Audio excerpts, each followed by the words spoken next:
Hi, it's Katrina. From ancient high-tech engineering to lost cities hidden beneath the earth, the world is full of things that simply shouldn't exist. Today is a deep dive marathon into the archives, and I can't wait to revisit these legendary moments with you. Let's dive in. The Impossible Wheel. A mystery 300 million years in the making is going to make you rethink everything you thought you knew. It was 2008, and a group of coal miners in Donetsk, Ukraine are doing their thing. They are mining, digging deep into the Earth's crust when they stumble upon something very strange. It's a wheel. There's a wheel stuck in the ceiling of the mine tunnel, not the kind of wheel from a modern shopping cart either. The wheel in the coal mine is more like a wagon wheel, but it is embedded deep in the rock that is 200 million years older than when the dinosaurs went extinct. So where did this wheel come from? Is it from an ancient piece of machinery from a lost civilization, advanced tech, a prehistoric monster truck? This epic adventure from almost 20 years ago has gone down in history as one of the most jaw-dropping, out-of-place artifacts ever found. It was uncovered at a dizzying depth of almost 3,000 feet. But there's a bit of a twist. The Ukrainian miners didn't find the actual wheel itself, but an imprint in the sandstone ceiling. They unfortunately did not find the entire wheel, sad as it is to say. It was only the imprint, but that imprint is very convincing. And what else do you expect from something that's 300 million years old? In fact, the imprint was so intriguing that the deputy chief, Vivi Kruzilin, snapped some photos and shared them with the foreman, S. Kazatkin, who couldn't believe his eyes. The foreman couldn't believe it because the rock where the imprint was found belongs to the Carboniferous period, which is like the granddaddy of all geological epochs. It goes back 360 to 300 million years ago, to a time when Earth was all swamps, giant insects, and supposedly no human beings. But if there were no humans, who made the wheel? Experts believe that if this wheel was real, it might have gotten stuck in ancient mud and then fossilized over eons through a process called diagenesis. Sounds fancy, but basically, mud turns into rock and voila! Your ancient artifact gets a rock-solid legacy. But again, there were no humans 300 million years ago. No humans means no wheel. But the wheel exists, so how do you explain this bizarre paradox? I'm asking, how do you explain it? Because I don't have the answers. Unfortunately, the wheel was never studied.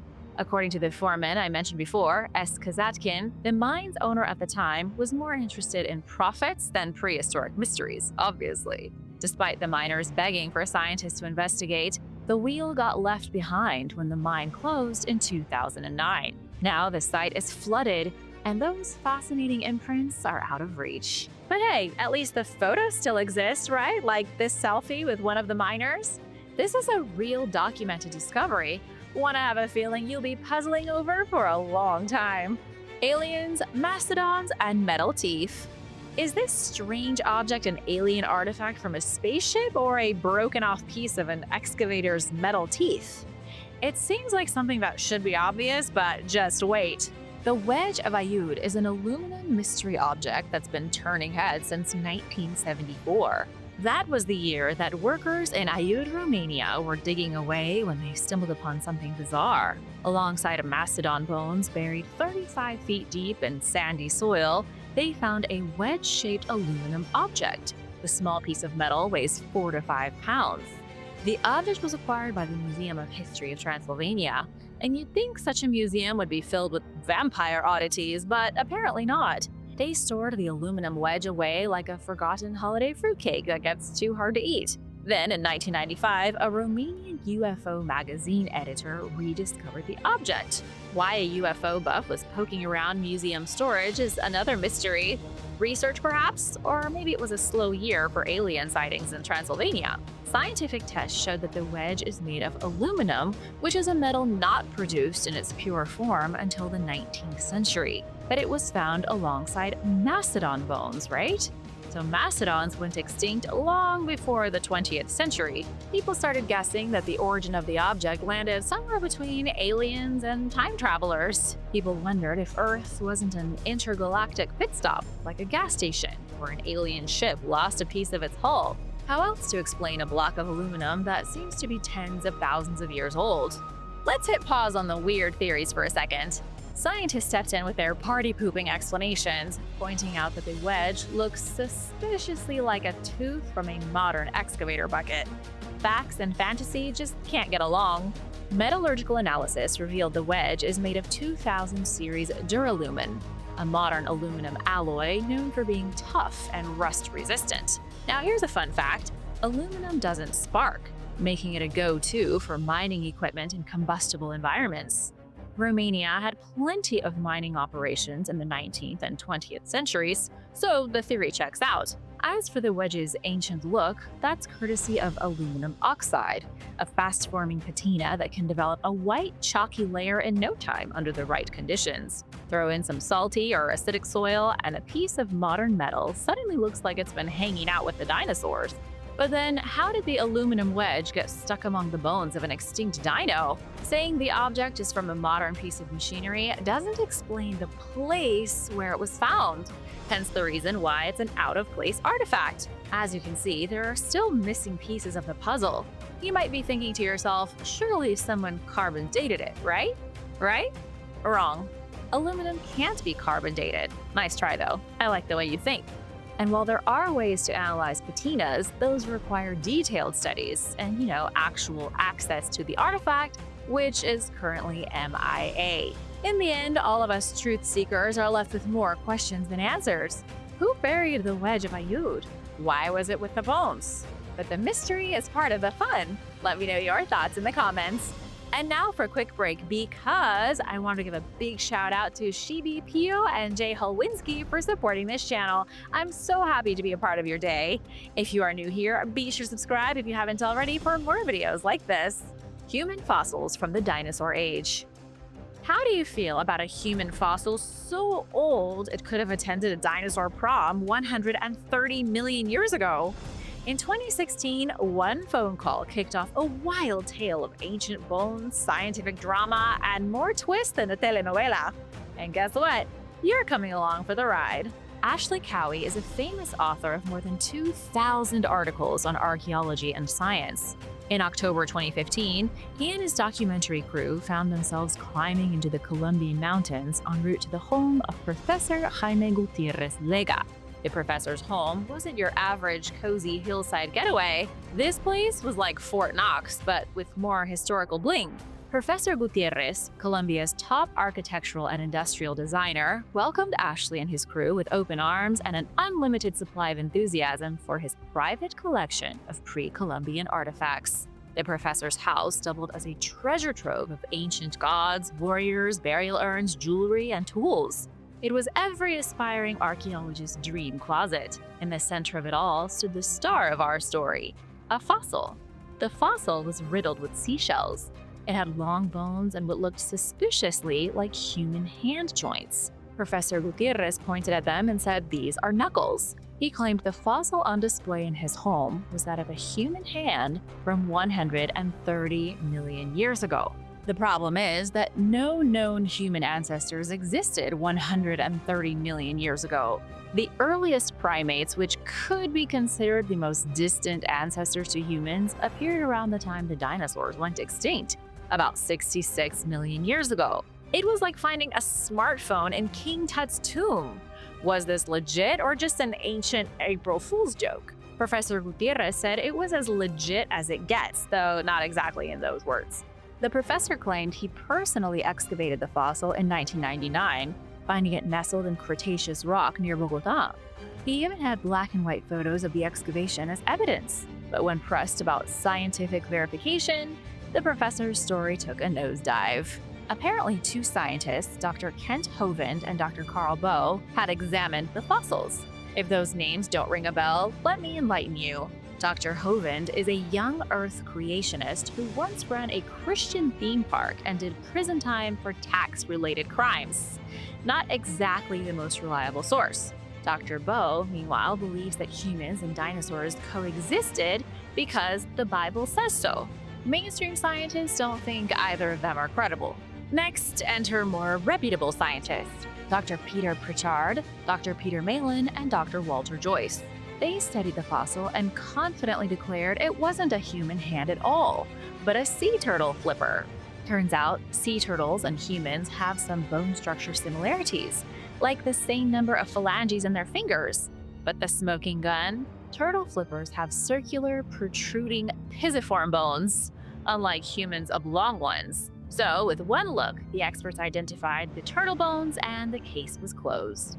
When Ashley Cowie shared these findings with Professor Gutierrez, he took it in stride. He's convinced the experts are wrong. Whether it's a human hand or a turtle flipper, this fossil reminds us that history isn't just a series of facts. It's a puzzle, often missing a few pieces. A prehistoric railway junction. Ancient traffic jam or cosmic puzzle? This shocking discovery made in Malta is pretty cool. Malta is a stunning island in the Mediterranean Sea with a beautiful landscape and some seriously chill vibes. It's home to a series of parallel lines carved deep into some solid limestone, zigzagging across the terrain like some ancient railroad tracks gone rogue. Some have even noticed the similarities between the layout of the ancient tracks and Clapham Junction in the UK. What's even weirder? Some of these card ruts, as the experts call them, just sort of stop. They lead off cliffs or go straight into the sea. If that doesn't scream mystery, I don't know what does. So what's the deal with these tracks? Did ancient Maltese drivers take their chariots off-roading, or were they leaving behind something far more complex? These tracks are quite literally off the rails. They can be seen crisscrossing the Maltese islands of Malta and Gozo. Malta is both the name of the nation and the name of its main island. They are on two different islands, which itself is a little suspicious. The first thing to know is that these grooves aren't just surface scratches. Some reach depths of up to 2 feet deep and span 55 inches apart. That's roughly the width of a modern car, which is no coincidence. The fact the tracks match the width of vehicles points to an ancient civilization having their own version of off-roading SUVs. But just how ancient are we talking? Theories about who made these tracks are as varied as all your favorite conspiracy theories. Some say they were left by Sicilian settlers around 2000 BC. Others believe the Phoenicians were involved around the 7th century BC, so about 2,700 years ago. And then there's Graham Hancock, the guy who loves a good ancient mystery a little too much, some might say. He claims the tracks were deliberately carved by tools and not worn down by wheels. Could these tracks be part of a Bronze Age superhighway maybe? There's one more piece of the mystery. Some ruts lead straight into the sea, disappearing underwater like a prehistoric Atlantis expressway. Were they built during a time when sea levels were lower? Or did ancient Maltese civilizations just have a thing for amphibious carts? Archaeologist Anthony Bonanno suggests the ruts could be connected to Malta's famous megalithic temples, which are older than the pyramids and Stonehenge. He thinks these grooves might have been used to transport massive stone blocks to the temples, much like the possible construction methods at Stonehenge. But there's a catch. Most ruts don't start or end at the temples. What do you make of Malta's great mystery? Let me know any theories you have in the comments. The dinosaur dance floor in Bolivia. It's time to find out once and for all whether dinosaurs were really climbing walls in prehistoric Bolivia. The South American country is home to the most insane dinosaur wall of fame you are ever going to see. Welcome to Bolivia's Cal Orco, where scientists found dinosaur tracks seriously out of place. Rather than the tracks being found on the ground, they were discovered on an almost vertical wall. It's unlikely that dinosaurs took up rock climbing. What looks like a prehistoric Jurassic gym session is actually the result of some epic earth gymnastics. Millions of years ago, what is now a wall was a squishy lakeside mudflat where dinos strutted their stuff. Over time, volcanic ash preserved their prints like nature's paparazzi, and then tectonic plate movements rudely tilted this ancient lakebed into a cliff. Ta-da! Instant vertical dino runway. It's a perfectly logical explanation to something that seems like fantasy. At Cal Orco, paleontologists have found 5,055 footprints from at least 15 different types of dinosaurs.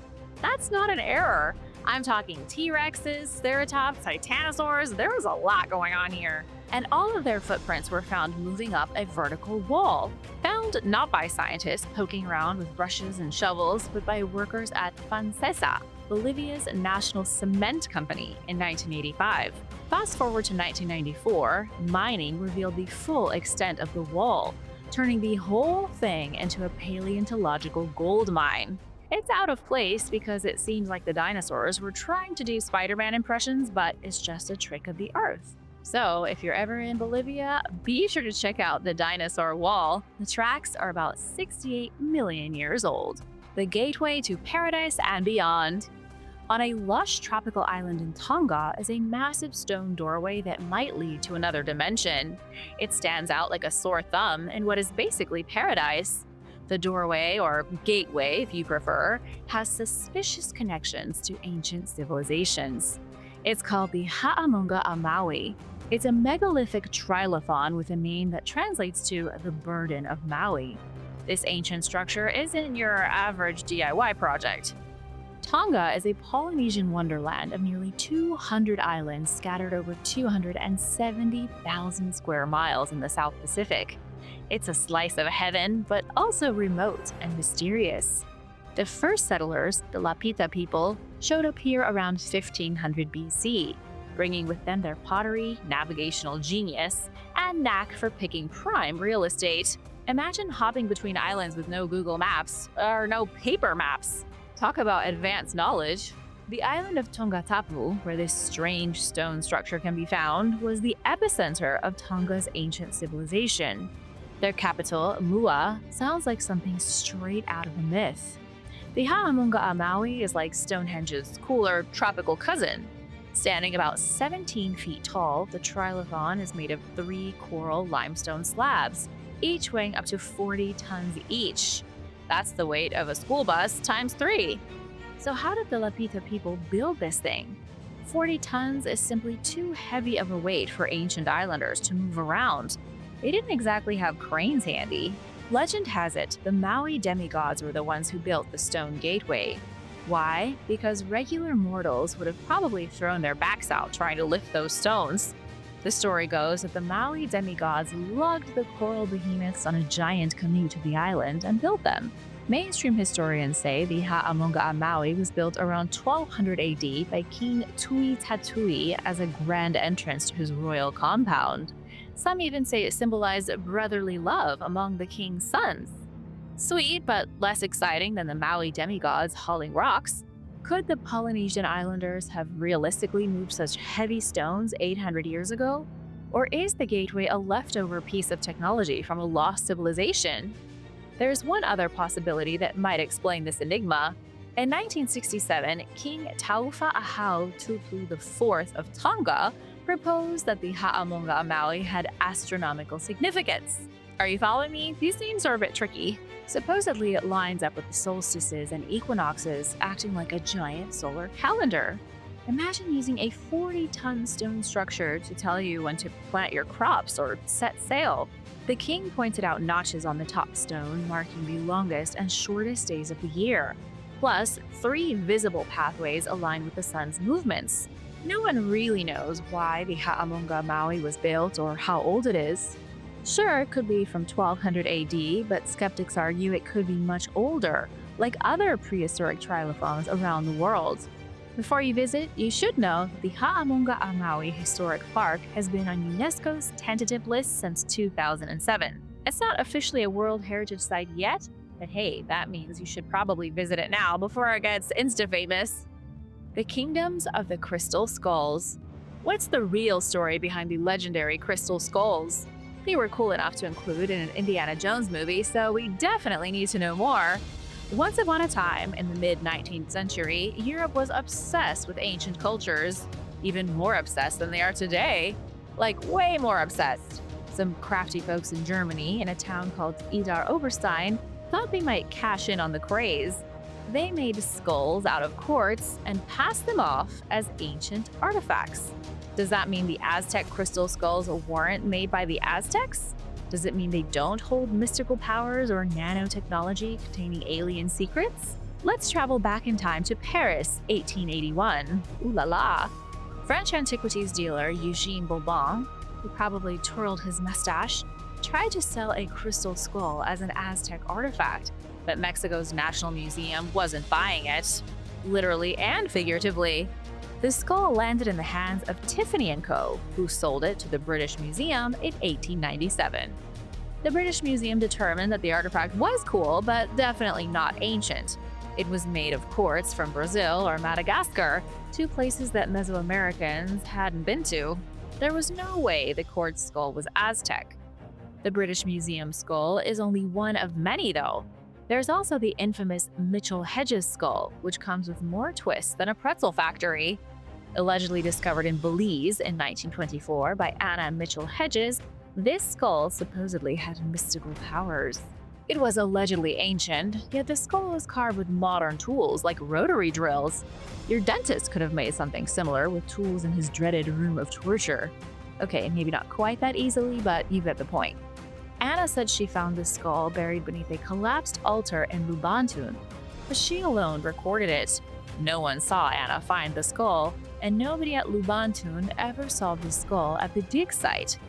The suspicious thing about Anna was that her father happened to be F.A. Mitchell-Hedges, a popular novelist and adventurer. Recent evidence has revealed that he most likely purchased the skull at a Sotheby's auction in 1943.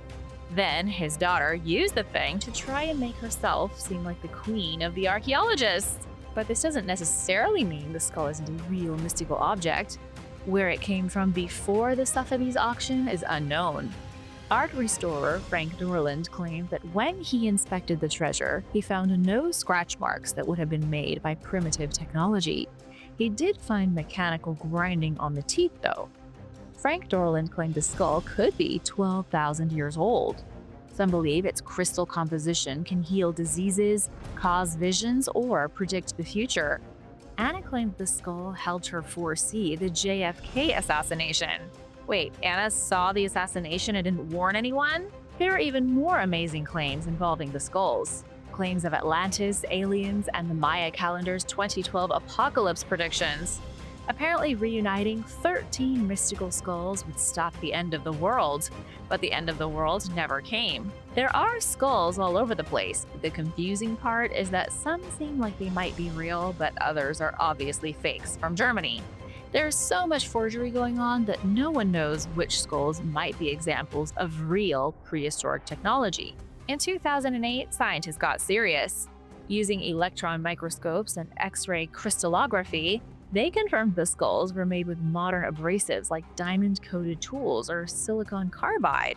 Or were they made by modern humans or ancient humans with modern tools? Ancient China meets the Last Supper. Forget the Holy Grail. A far more perplexing relic has surfaced in the Holy Land, a 16th century artifact from China. This isn't just out of time, it's shockingly out of place. What archaeologists have here is a Chinese relic from Mount Zion, the very place where some say the Last Supper happened. Archaeologists from the Israeli Antiquities Authority unearthed a 16th century porcelain bowl. The bowl bears an inscription that reads, "Forever we will guard the eternal spring." Sounds poetic, right? But what's it doing in Jerusalem? The Holy Land isn't exactly known for its ties to ancient China. Michael Kernan, an Israeli archaeologist, was the lucky guy who spotted the bowl peeking out of the dirt during excavation prep. One minute, Michael was clearing debris. The next, he was holding a centuries-old artifact that links the Holy City to Imperial China. The bowl likely hails from the Ming Dynasty somewhere between 1520 and 1570 AD. That was when the Great Wall of China was standing tall and the Ottomans were ruling the roost in the Middle East. The bowl is only 500 years old. Although that feels like forever ago, China and the Ottomans were already well acquainted 5 centuries before today. According to historians, about 20 Ottoman delegations visited China during the 15th to 17th centuries, proving the two empires were friendly in trade. Chinese scholar Ma Li even wrote in 1541 about Chinese merchants hanging out in cities like Beirut and Tripoli, and possibly swinging by Jerusalem. I guess the spice trade came with porcelain perks. The point to remember is that ancient empires you don't think of as being connected may have been very connected. But what brought the bull to Mount Zion specifically? Mount Zion isn't just any old hill. For Christians, it's the symbolic site of God's promises and the setting for the Last Supper. For Jews, it's where King David kept the Ark of the Covenant. And now, it's where East meets West. The bowl could have been part of a merchant's lunch kit for all we know. Maybe it fell off a wagon. Nobody knows why it's on the hill, only that it came from China. How to look like an alien 101. Why have countless elongated skulls been found around the world? Can we blame aliens or ancient fashion trends? Imagine being so committed to a specific look that you start it before you can even walk. That's cranial modification in a nutshell. Cultures all over the world, from ancient Peru to Papua New Guinea, and even extinct Neanderthals, decided to tweak their heads for various reasons. You can call it head shaping or cranial modification. It's the same either way you slice it. It was the practice of elongating a human head, and it started with babies. Science tells us that sometimes head shaping happened unintentionally, like when parents used cradle boards to strap their babies in place while multitasking. The constant pressure on the back of the skull caused it to grow in, let's call it, creative directions. It also happened very intentionally. In many cultures, people bound their infants' heads on purpose between two hard boards of wood to create specific shapes. The skull grew long and obtuse. You're probably wondering why anyone would do this intentionally. The question is why so many different cultures that never met practice the same form of modification. It's like if everyone in your family got matching tattoos by accident. Let's look at some of the skulls scientists have found. For some cultures, it was purely aesthetic. The Arawa people of Papua New Guinea, for example, shaped their heads because they thought it looked good. No rituals, no ceremonies. It was pure vanity, apparently. In Peru, the Moquegua Valley folks preferred one head shape, while their neighbors in the Qatari Valley rocked a different style. For the ancient Peruvians, head shape was indicative of which cultural group you belonged to. At sites like Tiwanaku in the Andes, archaeologists found both skulls with flattened foreheads and oblique skulls with circular shapes. This wasn't random. People in different valleys had strong preferences, like regional hairstyles, and they knew how to tweak head shapes. Researchers Beatrice Blackwood and P.M. Danby studied how different binding methods created different head shapes. Radiographic analysis, which is basically X-rays for archaeologists, revealed how pressure changed the thickness of the skull over time. In Jericho, one of the oldest cities on the planet, some elongated skulls were found plastered, painted, and decorated like works of art. They were thought to link the living with their dead ancestors. Experts like Alexandra Fletcher have even found evidence that some skulls were intentionally modified before death to make them stand out in the afterlife. In ancient France, having a distinct skull shape was kept for the upper class, so if anyone saw you coming, they would move out of your way. But what if it's all because of aliens? There are outstanding theories which suggest people elongated their heads to mimic the aliens that visited them, or rather their ancient ancestors thousands of years ago.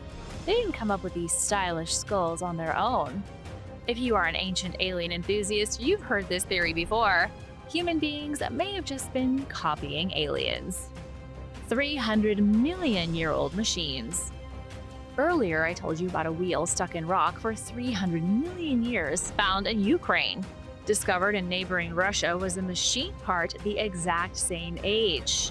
Are we dealing with a series of persistent pranks here, or was there indeed a civilization with advanced machinery in the past of our planet?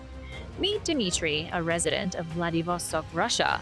He was just trying to keep warm in the brutal Russian winter when his life changed forever. As he poked through a piece of coal destined for his furnace, he spotted something strange. Dmitry found a metallic rod in his coal, almost like a piece of a gear. It was like finding a car part in your bag of barbecue charcoal. Wild, right? Dmitry didn't just shrug it off, though, as many people would. He contacted local biologist Valerie Breyer, who, along with other researchers, took a closer look. They concluded that the object bore a suspicious resemblance to a toothed metal rail, the kind of thing you'd see in microscopes or tech gadgets. The coal itself came from coal mines in Caucasus, a region where coal deposits are about 300 million years old. But does that mean the object is just as ancient? I don't know, maybe. Tests revealed it was made of 98% aluminum and 2% magnesium, a composition associated with human-made alloys. It also boasted 6 identical teeth, which experts agreed meant it was unlikely the object formed naturally. The discovery led to the inevitable whispers of ancient aliens. A Russian publication even floated the idea that extraterrestrials could have left it behind. Maybe the wheel in Ukraine and the metal rod in Russia could be linked. Buried inside a tree. Imagine being laid to rest in a hollow tree, your body gradually becoming one with the earth, nourishing a new life. 2,200 years ago, a royal Celtic woman was buried just like this. Discovered in Switzerland, her burial was unlike any other. She was entombed in a tree, in one of the strangest ancient burials ever found. Whoever this woman was, she was a highly respected member of her tribe. Clothed in a luxurious sheepskin coat and a dress woven from the finest wool, she was wearing bronze jewelry and a stunning necklace of amber and glass. Though her treasures might seem rustic today, they were once symbols of wealth and power in the Iron Age. Based on all of these luxurious items, researchers say she commanded extreme respect and think she was either some sort of monarch or high priestess. The Celtic woman was found under the bustling city of Zurich, which goes to show just how much things have changed since her death in 200 BC. Underneath the power lines, sewer systems, apartment complexes, and business towers, here she was, buried in a tree. A detailed analysis was carried out by the Archaeology department in Zurich. They determined the woman to be about 40 at her time of death. Her bones show that she performed no manual labor during her life, so she likely lived a life of privilege. The mystery woman may have also been friends with a Celtic man found 260 feet away. This man must have been a formidable warrior during his time, since he was found buried with a sword, a shield, and a lance. Since he was buried around the same time as the woman, archaeologists think they may have been friends or even lovers. Some people might be surprised to hear there were Celts in Switzerland, since they are usually associated with Great Britain. But did you know that the Celts' influence extended way beyond that, all the way to Turkey? The Celts were particularly frustrating for the Romans. Their clashes with the Roman Empire are legendary. In Britain, the Romans forced them north into Scotland and built Hadrian's Wall to protect themselves from the Celts' wrath. If you'd like to be buried like this ancient Celtic priestess and be one with the earth just like she was over 2,000 years ago, you actually can. If you want a unique and eco-friendly burial option, look no further than Capsula Mundi. It's an egg-shaped organic casket that can be used for any kind of remains or ashes. While it is a sensitive subject, this biodegradable pod transforms human remains into a growing tree, offering a sustainable and poetic way to say goodbye. Hashtag not sponsored. Would you want to be buried in this way? Let me know in the comments. The mysterious murder of Takabuti. Archaeologists have confirmed that Northern Ireland's most famous Egyptian mummy was the victim of murder. This murder mystery is 2,600 years in the making. Researchers are desperately trying to figure out who stabbed Takabuti in the back during Egypt's 25th dynasty. Takabuti was a woman who lived in the ancient Egyptian capital of Thebes, located in what is currently Luxor. She was either the wife or mistress of a nobleman. She was also the daughter of an Egyptian priest. What happened in her life, nobody knows. She was definitely in the upper class of Egyptian society, but that didn't stop her from being stabbed in the back in her early 20s. Takabuti wasn't stabbed in the back with a dagger, but rather a whole axe. Talk about a betrayal. After Napoleon went to Egypt in 1798, the mummy trade exploded. Takabuti was purchased by a wealthy merchant named Thomas Gregg in 1834. Thomas brought the mummy with him back to his home in Belfast, Northern Ireland. It was the first time people had seen anything like it. Being the first mummy around made Takabuti very famous. She was unwrapped in Belfast at a party in 1835. The hieroglyphs on her coffin were deciphered by Thomas Hinks, and they revealed the details of her heritage. Subsequent studies showed that Takabuti was a little rebellious. She was quite petite and had stylish auburn hair, and didn't shave her head, even though that was the custom of the day. New technologies have allowed scientists to push the envelope in mummy research. A team of experts from academic institutions across the UK ran a whole new scan on Takabuti, complete with CAT scans, carbon dating, DNA analysis, you name it. And that was how they found out she was murdered in cold blood. Retired surgeon Dr. Robert Noynes said Takabuti sustained a major wound to the rear of her upper left chest wall. The axe hit her near the shoulder, and she was dead within minutes. Here, take a look for yourself. This is the X-ray from R.D. Loynes showing Takabuti's wound. What on earth happened here? Even though she died so long ago, everyone can relate to being stabbed in the back. We all know it's wrong. Was there justice for Takabuti? Was her killer ever found? These are the questions that researchers are hoping to answer. Scientists were able to identify the axe as a common tool for Egyptian soldiers. They also looked at Takabuti's DNA, which yielded some surprising results. Takabuti's DNA is more similar to modern European DNA than ancient Egyptian DNA. Her genetic footprint is rare, practically unheard of among Egyptians, both ancient and modern. She was definitely from a faraway land. She had 33 teeth instead of 32 and an extra vertebra, both of which are highly unusual. Was Takabuti killed for being different? Was she a spy? Perhaps it was a lover's quarrel? What are your thoughts on this cold case? And now for a quick break because it's shoutout time. I want to give a big thank you to Patrick Polite and Twigs Gaming for supporting this channel. Thanks so much, guys. Be sure to subscribe if you haven't already for more videos about shocking discoveries. The abandoned village with a gruesome secret. There are an estimated 3,000 deserted medieval villages spread across Britain. Many of them you can explore for yourself, but some you might not want to, like the village of Warren Percy, which was said to be found holding a secret so grisly it's almost unbelievable. The abandoned village can be found near the market town of Malta, right at the edge of what was once a dark and foreboding forest in North Yorkshire. But don't think you're going to find the village by checking a map.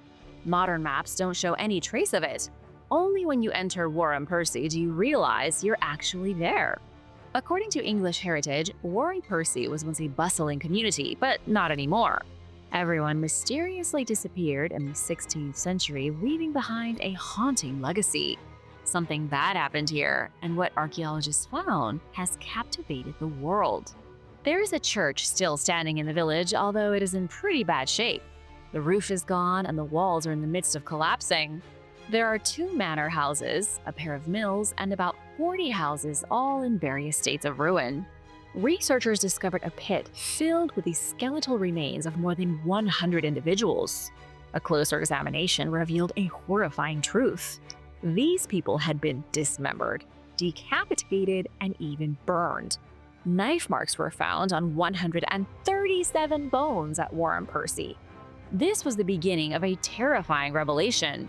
Experts from Historic England and Southampton University worked together to unravel what happened here. These gruesome acts were most likely rooted in medieval superstitions. Medieval people would cut up bodies before burying them to prevent corpses from rising out of their graves to spread disease among the living. In the Middle Ages, people believed that zombies were real.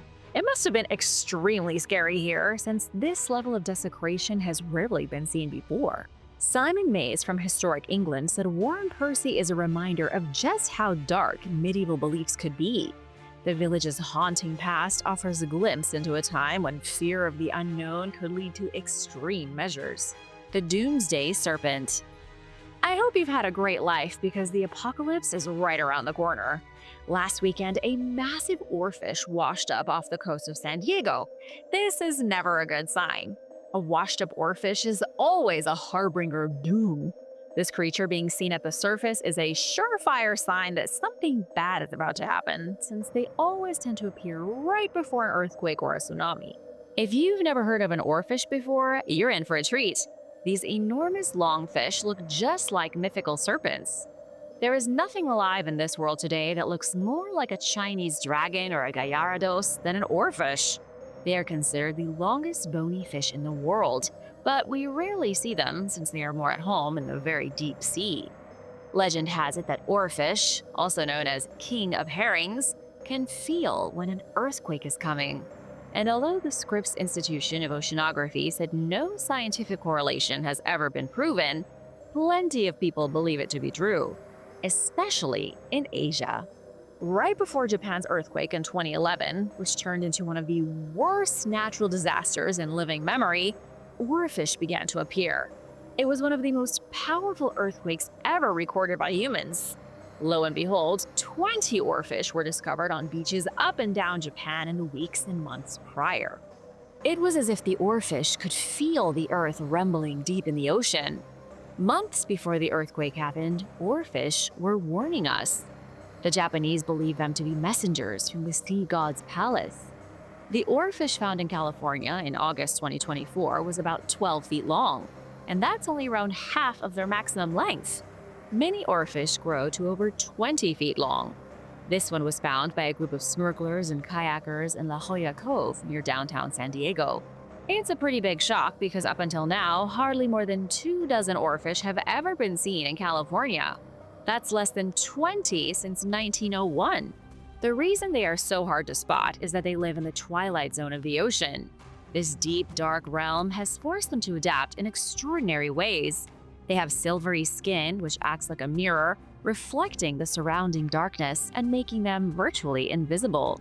It's almost as if they are slivers of light flickering in the abyss. What this discovery means for the coming weeks or months, nobody knows. The worst earthquake in American history could be about to go down. Could it be a precursor to a major earthquake, or is it merely a curious anomaly? Only time will tell, but keep an eye out because if more of these oarfish start appearing, we should probably be very afraid. The Metal Man of Bavaria. I bet you didn't know Bavaria had cyborgs in the 15th century. It's sort of true. Archaeologists in the German city of Freising found the skeleton of a man who had a prosthetic hand hundreds of years ago. This extraordinary find offers a glimpse into the ingenuity and medical advancements more than 500 years ago. This man must have lost his hand in a battle or an accident.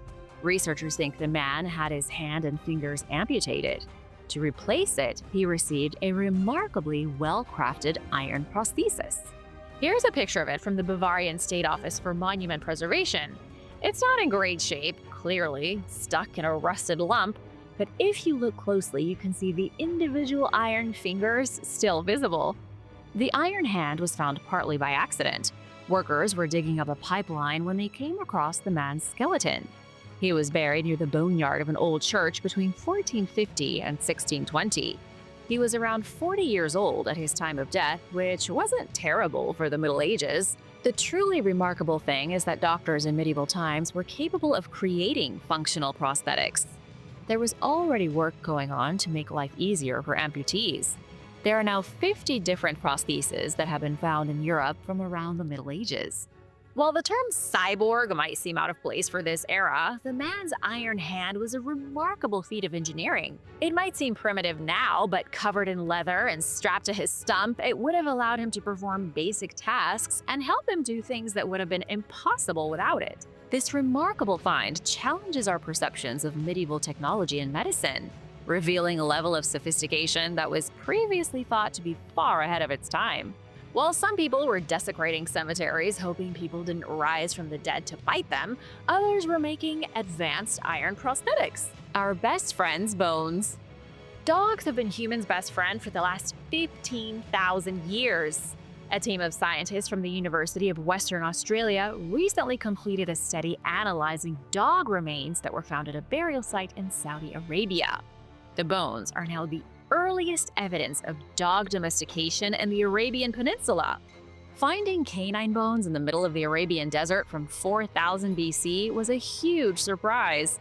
The excavations were trying to find out more about what was going on in Arabia during the Stone Age. No one expected to find the remains of loyal pets. There are older domesticated dog skeletons that have been found around the world. In Israel, people were befriending dogs 12,000 years ago. Scientists found evidence of dogs being used in hunting expeditions in Jordan 500 years after that. What sets the Arabian discovery apart is, well, this is Arabia. The weather conditions here are brutal. Almost nothing survives the Arabian desert, not even hope. It's a place where you can perish in mere hours without water and the proper equipment. In fact, the Arabian Peninsula is considered the largest region in the world with no permanent rivers. It's as dry as a bone. It is also the worst possible place to go river rafting. There is another problem with finding domesticated dogs in Saudi Arabia. The people who did manage to live in this inhospitable land of sunstroke were isolated from the rest of the world. These were culturally remote tribal folk who had little contact with any civilization outside their desert. But still, they had dogs. At the Harat Uwairid site, archaeologists found the tomb of a small family of 11, and they had a family dog. Archaeologists looked at every single bone that belonged to that dog and didn't find any indication that it was killed, sacrificed, or eaten. They actually found that it suffered from arthritis, indicating a long life of companionship. The dog was buried with the family in their tomb. It wasn't just a pet, it was a member of the family. This discovery doesn't push back the date for dog domestication, but it is a major breakthrough in understanding the relationship between dogs and ancient humans. Even in an isolated tribe in Saudi Arabia's sandy wasteland of a desert, people still had their furry friend. Virus in a jar. Scientists were left speechless after detecting human blood, organs, and a virus in ancient Iron Age pottery. That's a lot of discoveries for the price of one. Around 2,600 years ago, in what is now Germany, a man was struck by a mysterious illness. His symptoms were severe: large bruises, nosebleeds, gum bleeding, and debilitating diarrhea. Despite desperate attempts to save him, the man succumbed to his ailment. His fellow villagers must have been so shocked by his condition that they decided to preserve him. They drained his blood and removed his organs, keeping them inside pottery vessels. Then they buried the jars underneath a mound of dirt. Modern archaeologists found that dirt pile, excavated the pottery, and sent it away for analysis. Scientists tested the blood on the pottery shards and found trace remnants of a disease that is still killing people today. It's a brutal sickness that most people don't even know exists. The disease is called Crimean Congo hemorrhagic fever virus. You can get it just from being bitten by a tick. Lead researcher Connor Wiktorowicz said this is the first time that CCHFV has been identified in the archaeological record. It's also the only known example of human blood being poured into pottery and then buried in this part of Europe. Scientists are trying to figure out if this was a widespread burial practice or if the villagers only did it because of the brutal way their friend died. Maybe they thought his blood was corrupted, so they didn't want to bury his blood with his body. Or maybe they wanted to stop the spread of this disease or appease the spirits. In any case, 2,600 years ago was a tough time to be alive. Tombstones in the sea. For 800 years, medieval tombstones sat at the bottom of Stutland Bay, forgotten and slowly eroding. Now those slabs have been salvaged, raised to the surface by marine archaeologists at Bournemouth University. The ghoulish slabs of stone were found in the wreckage of England's oldest historic shipwreck.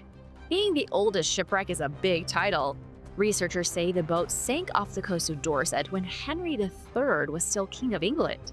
That was in the 13th century, more than 800 years ago. This site is called the Mortar Wreck. It earned its name because of the cargo spilled across the bottom of the sea. It was grinding mortars by the dozen. You know, like a mortar and pestle for grinding up herbs into potions? They were apparently in hot demand because the ship was carrying a ton of them. Although the site was first discovered in 1982, nobody realized it was a shipwreck. It looked like a pile of rubble. It wasn't until 2019 when Tom Cousins and a team from the university dove to the site themselves and started sifting through the rubble. That was when they began finding all the mortars and realized it was a shipwreck. The big shock was the grave slabs. These are perfectly preserved tombstones made from rare Purbeck marble, which was quarried near Corfu Castle. The grave slabs were likely en route to a cemetery but never made it. Somewhere out there are graves without tombstones because of this shipwreck. There could be all kinds of other shocking things waiting to be found in the wreckage. Scientists still have a lot of work to do and will be carrying out their investigations over the next few years. The grave slabs were only recovered in the summer of 2024. The secret burials under New York City. Sunken tombstones are pretty cool, but what about buried crypts underneath the bustling streets of New York City? Burial vaults were recently found in the heart of NYU's campus during the replacements of a water main. The burial vaults are more than 200 years old and were found to contain the skeletons of about 12 people. New Yorkers have no idea what kinds of strange things they walk over every day. Researchers think the burial vaults were part of a Presbyterian church cemetery, though the church is long gone.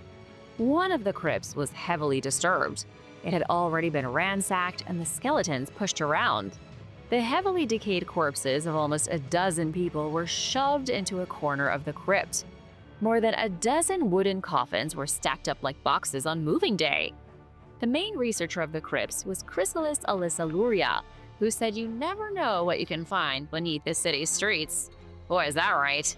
She said sometimes that people are buried to be memorialized, but then they're forgotten.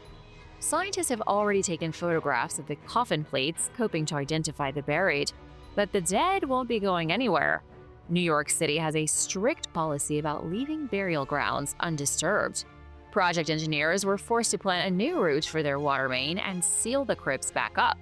But there is more to the story. To understand why the crypt was buried, you need to know about the disaster that happened in New York City at the end of the 18th century. The excavation work was being carried out next to Washington Square Park in what used to be a potter's field for victims of yellow fever. The people buried in the crypts were likely among those who perished during the yellow fever epidemic of 1795 to 1804. It began in Philadelphia in 1793, with 5,000 people in the city dying from yellow fever. It was such a disaster that the very first Board of Health Department was created to stop the spread. New York City quarantined boats coming in from Philly, and although the initial efforts helped delay the epidemic, they couldn't stop it. Does any of this sound a little familiar to you guys? Yellow fever exploded in Manhattan like the plague. Those affected suffered from headaches, followed by exhaustion, and then came the burning fever, delirium, and characteristic yellow skin. Trust me, you don't want yellow fever. The delirium isn't even the worst part. After you've gone completely insane, you vomit black bile until the end. New York City, and especially Manhattan, was a living nightmare until the epidemic was over. Wealthy residents fled the city in droves. Physicians didn't even know where the fever came from. This crypt is a small reminder of those dark times that most people have forgotten about. The Palace of Bones. In a remote region of Russia, archaeologists have unearthed a staggering discovery: a colossal palace constructed entirely of mammoth bones. Dating back 40,000 years, this extraordinary structure offers a glimpse into the lives and practices of our ancient ancestors. Experts are trying to understand how this castle of bones was built tens of thousands of years before civilization got started. Located 300 miles south of Moscow, the site revealed a staggering pile of mammoth bones. These bones were meticulously lashed together to form a massive fortress-like structure. The scale is hard to understand. It required the remains of at least 60 mammoths to build. Archaeologists and historians have no idea what was going on here. They found the remains of charred wood, proving that Ice Age humans were lighting gory bonfires inside the Palace of Bones. But why? Was this a ceremonial complex, perhaps the first temple in the whole world? And why build it out of bones when there were perfectly good trees nearby? The construction itself is a marvel of engineering. The walls were composed of mammoth jawbones and skulls, while the interior framework was supported by countless other bones. This monumental undertaking raises questions about the relationships between humans and mammoths during the Ice Age. Dr. Alexander Pryor from the University of Exeter said mammoths and humans may have come to this particular area because of a natural spring. Remember, the palace was built in the Ice Age, so most of Russia was covered under a blanket of ice. This one spot may have offered fresh liquid water, which was critical to the survival of mammoths and humans. When the palace was built, Siberia was even colder than it is now. But for whatever reason, the nomadic hunter-gatherers expended unnecessary energy to build a palace of bones instead of using easier materials like wood. This means that it held significant cultural or spiritual meaning for its creators. This palace must have been extremely important. A very disturbing mummy. Something ghoulish has been found in Peru that will make your skin crawl. An adolescent mummy was discovered in an underground tomb wrapped in a funerary bundle. It dates back to centuries before the Inca Empire. Archaeologists near the capital of Lima said the mummy is more than 1,000 years old. Inside the tomb were ceramic grave goods, a rope, and some pieces of skin and hair. It's a little eerie. Check out this picture from the site thanks to Sebastián Castañeda. It shows a worker wrapping the decayed skeletal remains and parts of the funerary bundle. That's a really ancient bundle of rope you see there. Even though Peru is most famous for Machu Picchu and the Inca civilization, it has a lot more going on. The mummy was discovered in Cajamarquilla, which was home to the Lima culture. Cajamarquilla was an ancient Peruvian city hidden in the mountains and shrouded in mystery. Once a bustling metropolis, it served as an important trading hub 1,200 years ago. But by the time the Spanish arrived and met the Inca, Cajamarquilla was long gone. Scientists believe climate change and natural disasters made living in the city such a nightmare that everyone fled. However, there is no proof as to where everyone went or if there were other factors at play that led to the city's abandonment.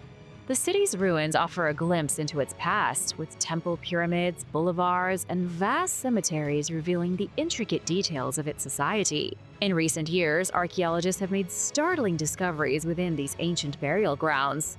It's the cemeteries that get all the attention. In 2021, archaeologists at the National University of San Marcos found a mummy tied up with string like a Christmas ham. This creepy find was followed by the discovery of 6 mummified children, believed to have been sacrificed to accompany an elite man into the afterlife. While the motivations behind these sacrifices remain unclear, the recent discovery of the teenage mummy buried with a long rope adds another layer of intrigue. What was the purpose of the rope in the afterlife? Maybe they were going to try to escape and climb out of the underworld? Wine with a gruesome surprise. Wouldn't it be nice to take a sip of real Roman wine made in ancient times? The opportunity recently came up when scientists found liquid wine in a Roman mausoleum in Carmona, Spain. But believe me when I say it's a good thing they didn't drink it. It's the oldest liquid wine that's ever been found, but it had a rather gruesome surprise inside. The wine is a gunky sort of red color, which isn't ideal since it started out as white wine. It had been stored in a glass funerary urn in the ancient mausoleum. The researchers could hardly contain their excitement as they rushed the urn and its liquid contents back to their laboratory. One of the scientists involved was José Rafael Ruiz Arrebola. He said the wine is 2,000 years old. It's the first time in history this discovery has been made. Can you guess the age of the oldest wine ever discovered? Ancient wine residue has been found from 8,000 years ago. But up until this discovery, the oldest liquid wine was only 1,700 years old, found in the German city of Speyer in 1867. To this day, that wine bottle has never been opened. It's been sealed since the 4th century. Scientists find traces of wine all the time, but that's normally all they find, traces. This is still liquid. But is it drinkable? Nope. Even the Romans wouldn't have drunk this wine. It was used in a disturbing burial ritual. Archaeologists know that wine played a major role in ceremonies and funerary rites throughout the world of the Romans. Wine has been fundamental in ceremonies since humans figured out how to make the stuff. What archaeologists didn't know was that Romans were mixing their wine with cremated bones. When they first discovered the liquid, the researchers were suspicious from the start. The fact the wine was discovered inside a funerary urn was weird and suggested something gross was going on. Nobody was too shocked when they identified human ashes in the wine. Okay, but why? Wine is a staple of ancient Roman tombs. When someone died, their loved ones would bury them with a feast. Water, food, delicious honey, and wine. It was to make sure that when they reached the afterlife, they would have a good meal. But this urn is different. The cremated remains of a person were immersed in the wine and then buried. Perhaps someone was planning on drinking the dead, but thought twice at the last minute and left the bottle in the tomb. Pyramid or power plant? Let me introduce you to a very controversial pyramid. They call it the unfinished pyramid. But what if it was finished and then something went horribly wrong? What's been found inside is enough to change the history of Egypt and humanity forever. I know you know the Great Pyramid of Giza, the massive triangular wonder that conspiracy theorists, historians, and sci-fi lovers all argue about.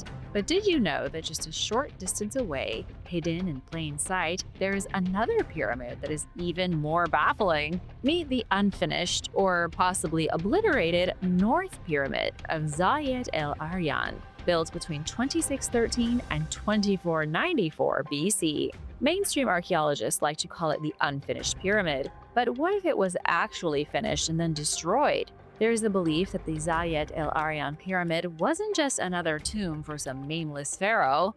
Oh no, it might have been something much more advanced, possibly even high-tech, like a pyramid-shaped power plant. Because let's be honest, ancient civilizations may have known way more than we give them credit for today. I mean, they built these things without Home Depot, so clearly they were resourceful. The North Pyramid of Zayed el-Aryan sits a little more than a mile southeast of the Giza pyramids, alongside another lesser-known pyramid called the Layer Pyramid. Unlike the big tourist attractions, these structures don't get much love because they are mostly ruins. It's like comparing the Mona Lisa to a pile of rubble. One's a masterpiece and the other kind of existed.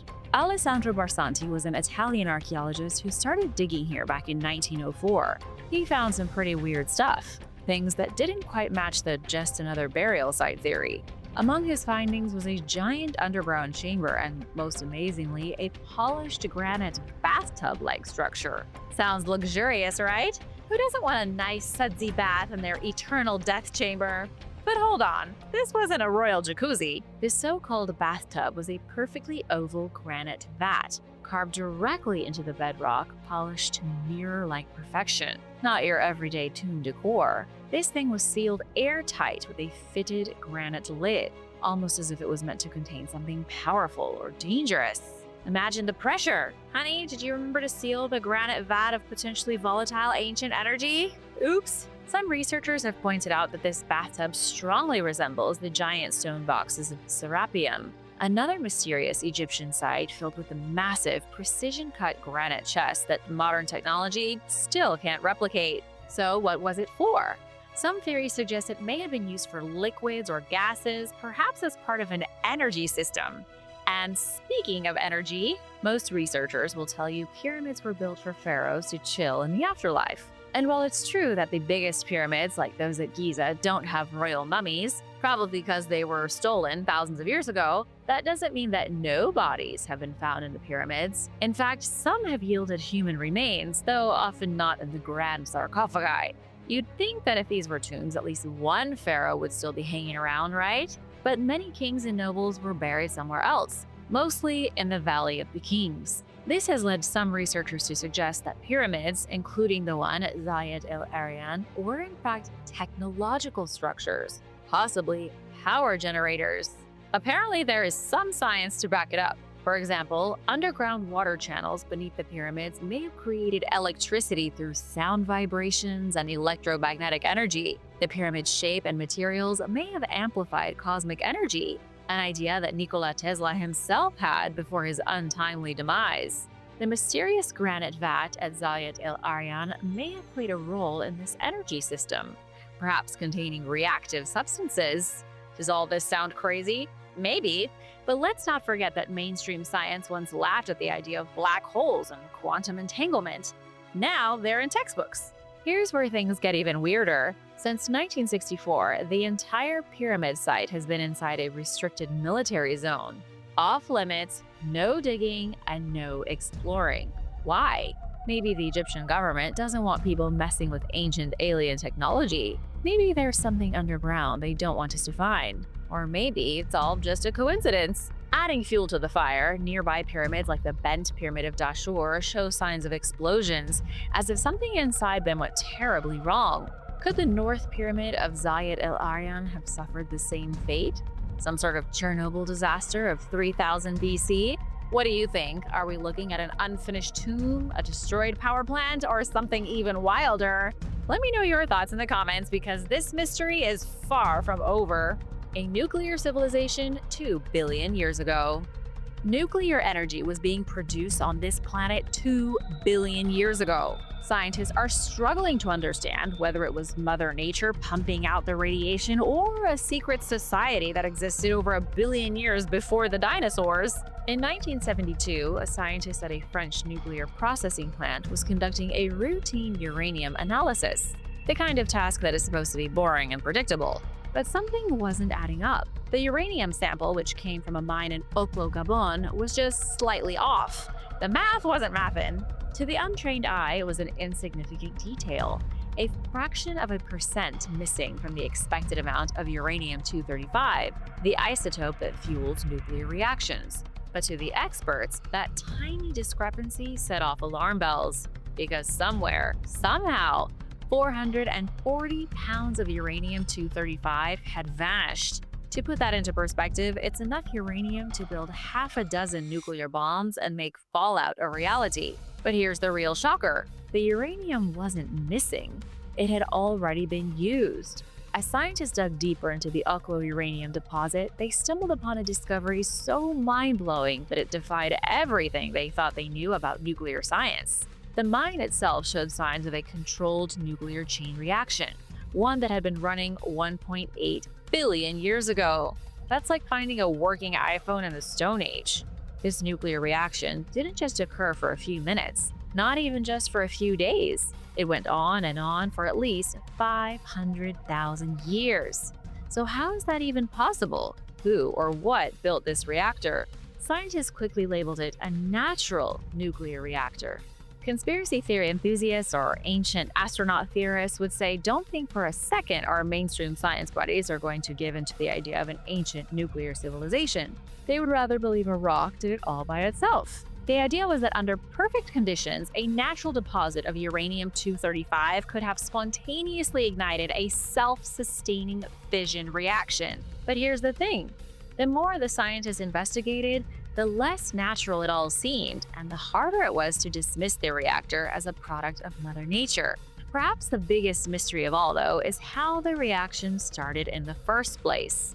When the uranium deposit at Oklo first formed, the concentration of uranium-235 in natural deposits would have been too low to initiate a self-sustaining nuclear reaction. But somehow a reaction did take place, which means one of two things. Either the laws of nuclear physics behaved differently 1.8 billion years ago, or someone enriched the uranium deposit. If uranium-235 had been artificially enriched, that would imply that an advanced intelligence far beyond what we associate with prehistoric Earth was responsible for building Oklo's nuclear reactor. How do you like this crazy idea? I mean, Mother Nature can do some pretty incredible things. The Oklo phenomenon is still widely accepted as a natural occurrence, albeit an extremely rare and puzzling one. But the skeptics remain unconvinced. How did the reaction start?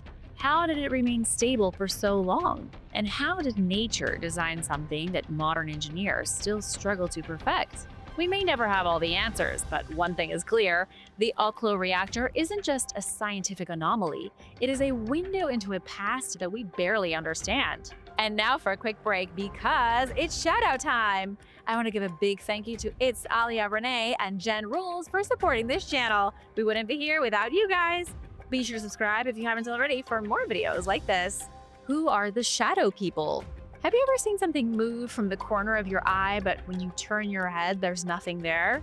And then your brain has to do a quick system reboot, trying to figure out if you just saw a ghost or if it's a trick of the light. If this is something you've experienced, you may have had a glimpse of them, the shadow people. Welcome to an unnerving world of the supernatural. The shadow people are eerie, dark silhouettes that have been creeping around human history for centuries. Are they ghosts? Interdimensional beings? Astral travelers? Time-traveling weirdos who took a wrong turn? No one knows for sure, but people from all over the world report seeing them, and the experience is downright terrifying. The thing about shadow people is that they are hard to describe, probably because they don't stick around long enough to pose for a selfie. Witnesses usually describe them as tall, humanoid figures that move fast, really fast. They are two-dimensional shadows that don't quite follow normal physics. They often appear shaky, blurry, or fluid-like, sometimes seeming to vibrate like they are glitching in and out of reality. And the worst part? They don't just lurk in haunted houses or spooky forests. They show up in your home. Yes, your home. Don't look behind you. People have reported seeing shadow people while reading, watching TV, or even lying in bed trying to sleep. One second, you're minding your own business, and the next, a dark silhouette zips across the room or stands ominously in the corner. Great, another thing to add to the anxiety of being alive. As if axe murderers weren't enough to worry about, now you can stress over ghost creatures. But in all seriousness, what are the shadow people? One theory is that they are ghosts, possibly restless spirits from another realm. But unlike the traditional wispy, foggy ghosts from movies, these figures are darker than dark, more like voids than apparitions. But here's the weird part. People who have seen both ghosts and shadow people say they feel completely different. Ghosts tend to have a human-like presence, while shadow people feel otherworldly.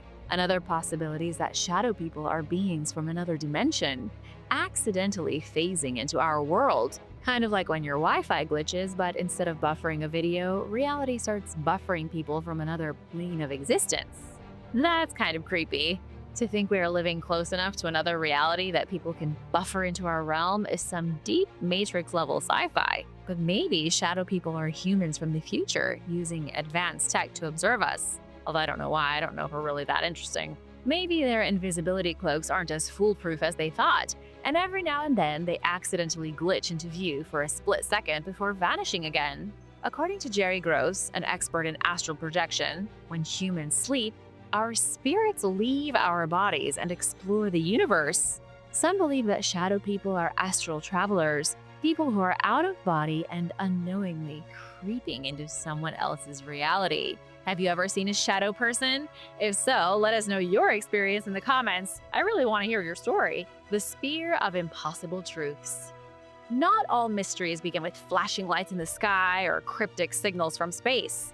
Some appear in the most unassuming ways, like a silent, seamless metal sphere resting in the grass.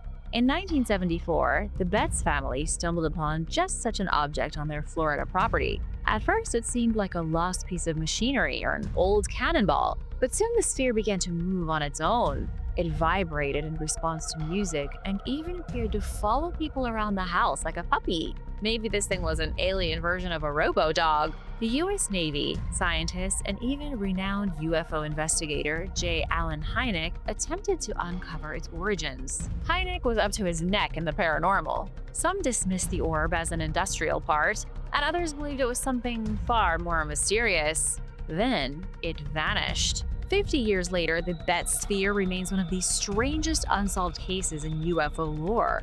But what was it? And where is it now? Terry Betts, the family's 21-year-old son, was the first to notice something wasn't right with the orb after they brought it home. When he played his guitar, the sphere began to hum and vibrate, resonating as if responding to the sound. The Betts' dog reacted in terror, whimpering, covering its ears, and trying to leave the room. Then came the even stranger part. Placed on a flat surface, the sphere would roll on its own, stopping suddenly and then changing direction. It had a mind of its own. On a tilted floor, it would roll uphill, defying gravity. When placed on a glass coffee table, it moved, but never fell off, as if aware of the edge. Newspapers reported that the Navy ran a battery of tests at Naval Station Mayport.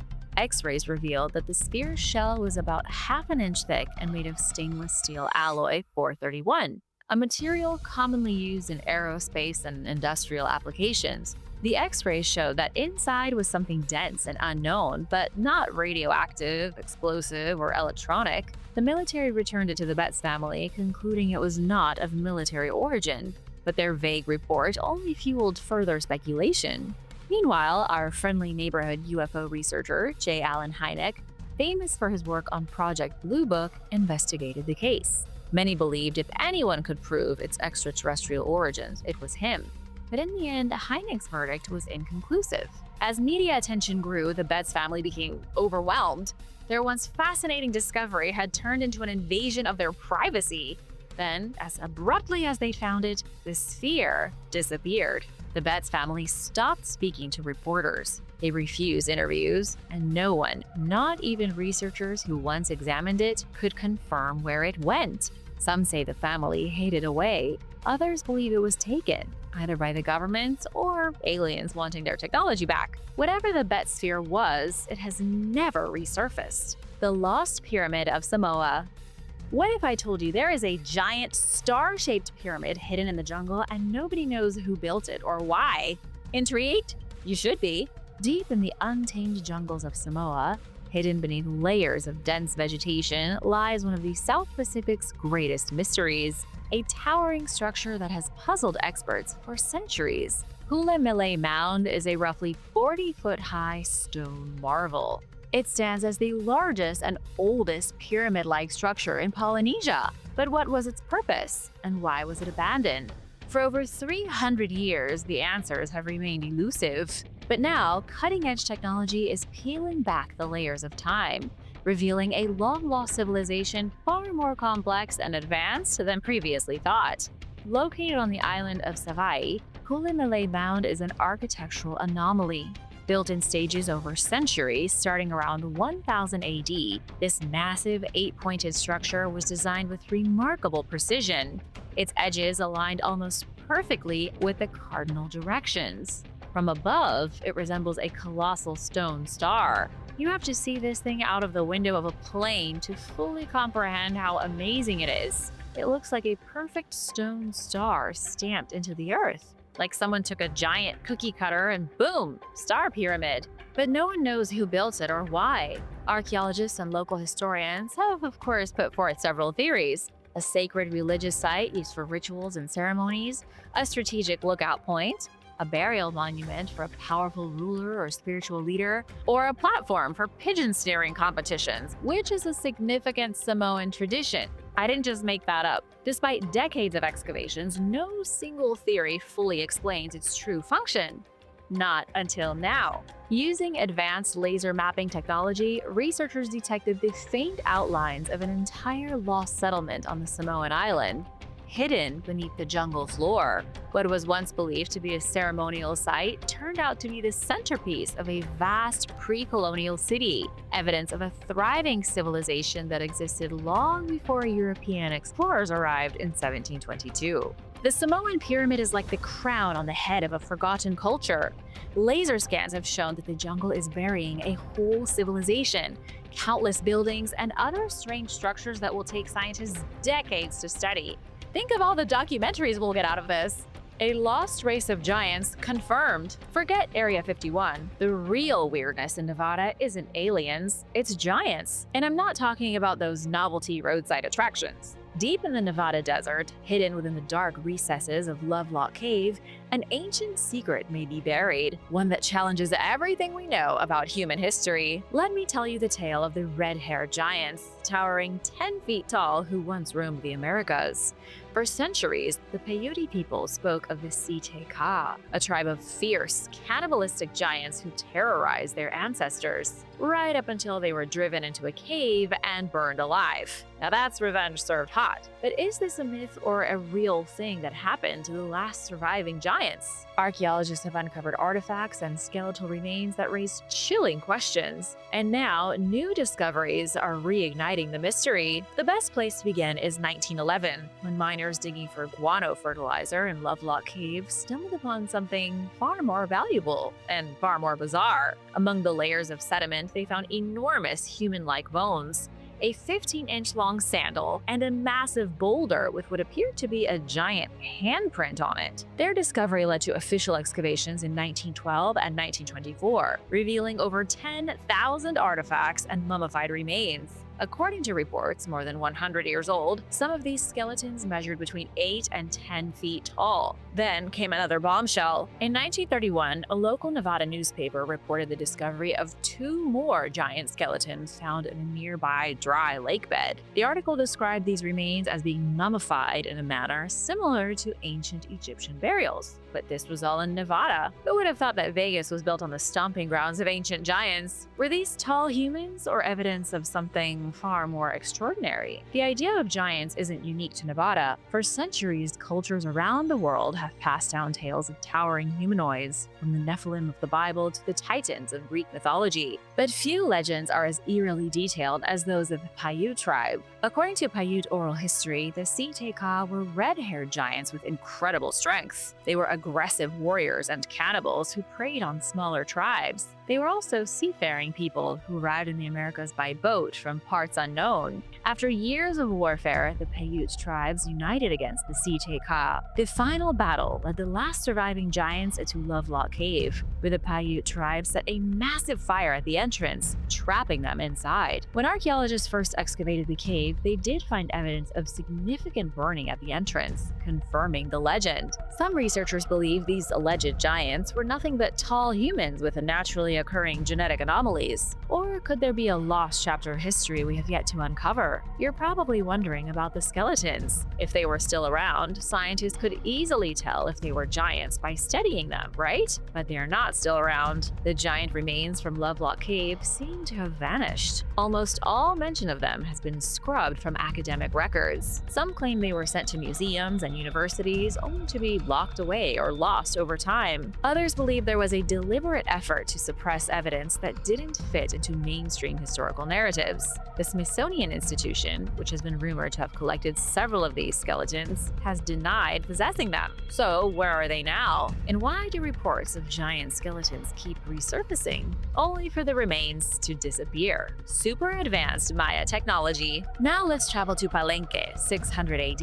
Imagine the raw, vibrant chaos of a Maya metropolis. You would be surrounded by temples, squares, and amazing people. The jungle would be all around you, the sound of birds and the cries of Maya merchants, and above it all, a sound that would make your modern-day speakers and subwoofers seem like a cat's barely audible meowing. The Maya were rocking the ultimate sound system, one that didn't require Wi-Fi or batteries. According to archaeologist Francisca Zalaquet, Maya temples were designed to be loudspeakers. Maya temples were specifically designed to amplify sound and possibly even mess with your mind. Francisca and her team's findings are jaw-dropping. The northern group of temples at Palenque in central Mexico is an ancient acoustics marvel. These temples were built to project the human voice and the sounds of musical instruments across great distances. In case you're wondering what kinds of instruments the Maya used, forget about drums and guitars. They had rattling gourds, turtle shells played with deer antlers, whistles, ocarinas, and seashells. Maybe someone should make a modern version of a Maya band with all the same ancient instruments. Priests and performers stood on top of these massive temples, belting out chants and songs during public ceremonies. Their voices carried all the way across the square. The Maya hosted epic ceremonies for enthronements and births, war victories, and festivals for the gods. The more dramatic the sound, the better.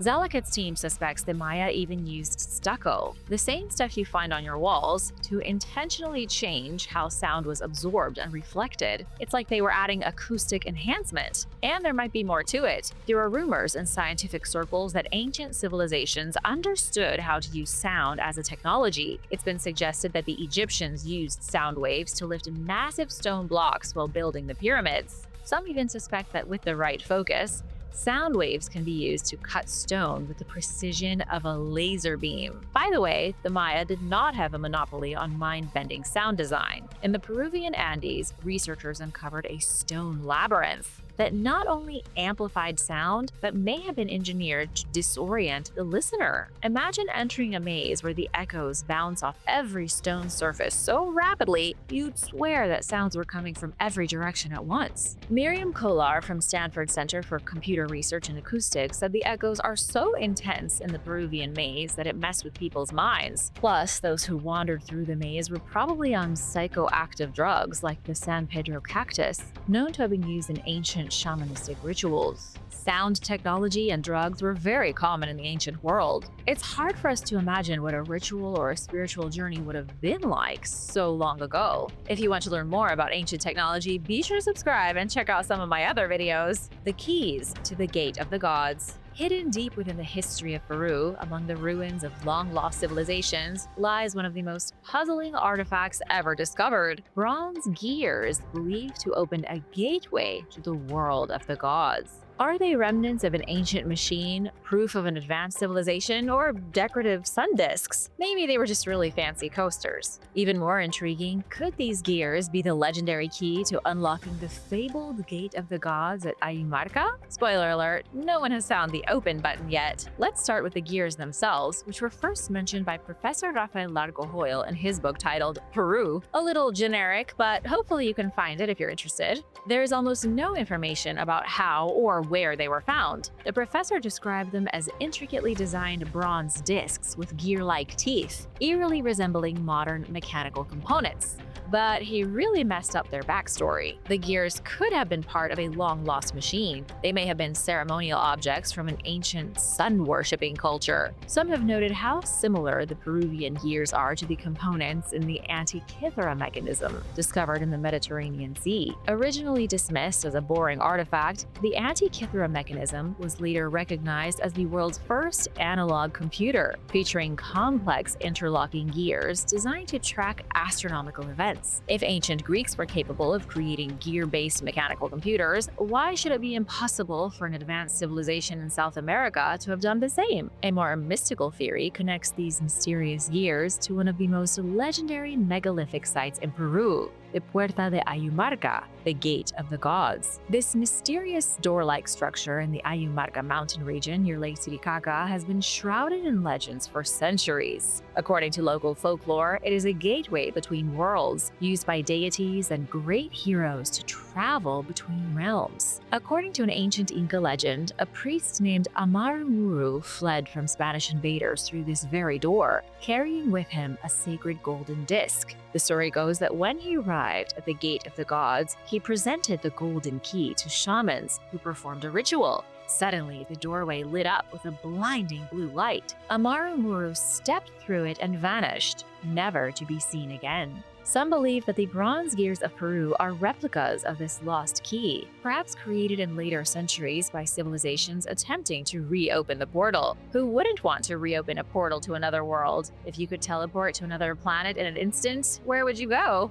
As for these gears, they remain an unsolvable mystery. Boring old artifacts or forged keys to a dormant stargate? You be the judge. An unprecedented ancient monument. A structure that has never been seen before is blowing up the world of archaeology. This thing has been called impossible, unprecedented, baffling, and every synonym for confusing you can think of. Hold on to your Indiana Jones hats. This one's a doozy. And if you don't have an Indiana Jones hat, a regular baseball cap will do. Just brace yourself. A team of archaeologists in eastern France, probably expecting to dig up some old pottery shards and a rusty spoon, instead stumbled upon a mind-blowing ancient structure at a site in Marliennes, France. That happens to be near a place called Dijon, just like the mustard. Anywho, the mystery structure contains 3 interlocking enclosures. The structures date to at least the Neolithic period, meaning they could be as old as 10,000 BC. To put that into perspective, that's when woolly mammoths were still strutting around like they owned the place. Were humans building epic structures and using mammoths to haul the stones around? Maybe mammoth power could explain half of the world's ancient megaliths. At the heart of the discovery is a 36-foot wide circular enclosure. Sticking into it, like a historical puzzle piece, is a smaller, horseshoe-shaped structure to the north and another open-sided circle to the south. It's like an ancient architect's wild experiment. But what's the deal with this place? It's not a temple or a stone circle or a pyramid. No one has ever seen a structure like it. Right now, scientists are diving into radiocarbon dating, metal analysis, and paleo-environmental studies. Hopefully, they'll be able to piece together the full story of this site and maybe rewrite a few chapters of history. Perhaps the structure was built by an unknown civilization with weird blueprints. Maybe they were too far ahead of their time. Ireland is apparently the real Atlantis. Atlantis. Move over, Greece, because Ireland's got some secrets it's ready to spill. And apparently they've been keeping them under a pile of shamrocks and a pint of Guinness, or something like that. According to researchers at Keystone University, Ireland, they have found proof that the legendary Atlantis is hidden in plain sight, and it's been waiting for us to notice it all along. The proof starts with the ancient Neolithic tomb of Newgrange, located in the Boyne Valley in County Meath. Apparently, this isn't just any tomb. According to the experts at Keystone U, it's the fabled Temple of Atlantis, and one of the oldest temples on Earth. Ireland's backyard could be hiding a temple so old it makes Stonehenge look like a toddler's first attempt at a Lego project. The researchers claim Atlantis was wiped out by a massive tsunami triggered by a comet slamming into Earth over 11,000 years ago. Classic doomsday scenario, and one I think even Graham Hancock of Ancient Apocalypse could get behind. The researchers go on to argue that the ancient Irish were the first people to develop things like boats, fishing, agriculture, and metalworking. Forget those slouches in Mesopotamia. Atlantis, Ireland was the cradle of all civilization. Take that, ancient Sumerians! The university scientists said that Irish DNA is scattered all over the globe, proving that Ireland wasn't just an island, but the superpower of its time. If this theory is true, you might want to start planning your next trip to the Boyne Valley. You could be walking on the very ground where the world's first highly advanced civilization once thrived. Then things got a little weird. A university spokesperson said it was the ancient Irish who gave the gift of civilization to a barbaric world. Then Ireland's rich history was butchered by her enemies during the Dark Ages. That's pretty intense. I wonder how many Irish people believe their island was home to the original Atlantis. It isn't the first time this suggestion has come up. In 2004, Swedish academic Dr. Ulf Erlingsson made similar claims. Erlingsson pointed out that Ireland's geography perfectly matched Plato's description of Atlantis. It's 300 miles long, 200 miles wide, and widest in the middle. It is also located beyond the gates of Hercules. The first kings in the world. How long do you want to live? 80 years? 100 years? What about more than 25,000 years? Think of all the things you could do, the places you could see. The world would be yours. The Sumerian Kings list is an ancient stone tablet that claims that Sumerian kings ruled for over 300,000 years. That would make them the first recorded kings in history, going back to the Stone Age. While this might sound like science fiction, it is a real historical artifact, but it is one shrouded in mystery. Unearthed in the early 1900s, this list and its variations offer a glimpse into Sumerian beliefs, blending myth and reality in a way that continues to fascinate us today and confuse us. The list begins dramatically, declaring that kingship descended from heaven. It started in Eridu with Alulim, who supposedly reigned for a staggering 28,800 years. Think of how much he got done. I can't keep houseplants alive for more than a month, and these guys were chilling for tens of thousands of years. These incredibly long lifespans continue for the first 8 kings, culminating in a total of 241,200 years of rule before a great flood. After the flood, the lengths of the reign dramatically shortened, raising questions about the nature of these figures. Were these numbers symbolic, representing astronomical cycles or forgotten knowledge? Or did the Sumerians truly believe their early kings possessed godlike, near-eternal lifespans? Some fringe theories propose that these kings were extraterrestrial beings, or aliens, who genetically modified early humans. The idea isn't as outlandish as it may seem, considering the Sumerian belief in the Anunnaki, powerful deities who descended from the heavens. But the mysteries don't stop there. The Kings list has some striking parallels to the Bible. Both the list and Genesis mention a flood that resets human history.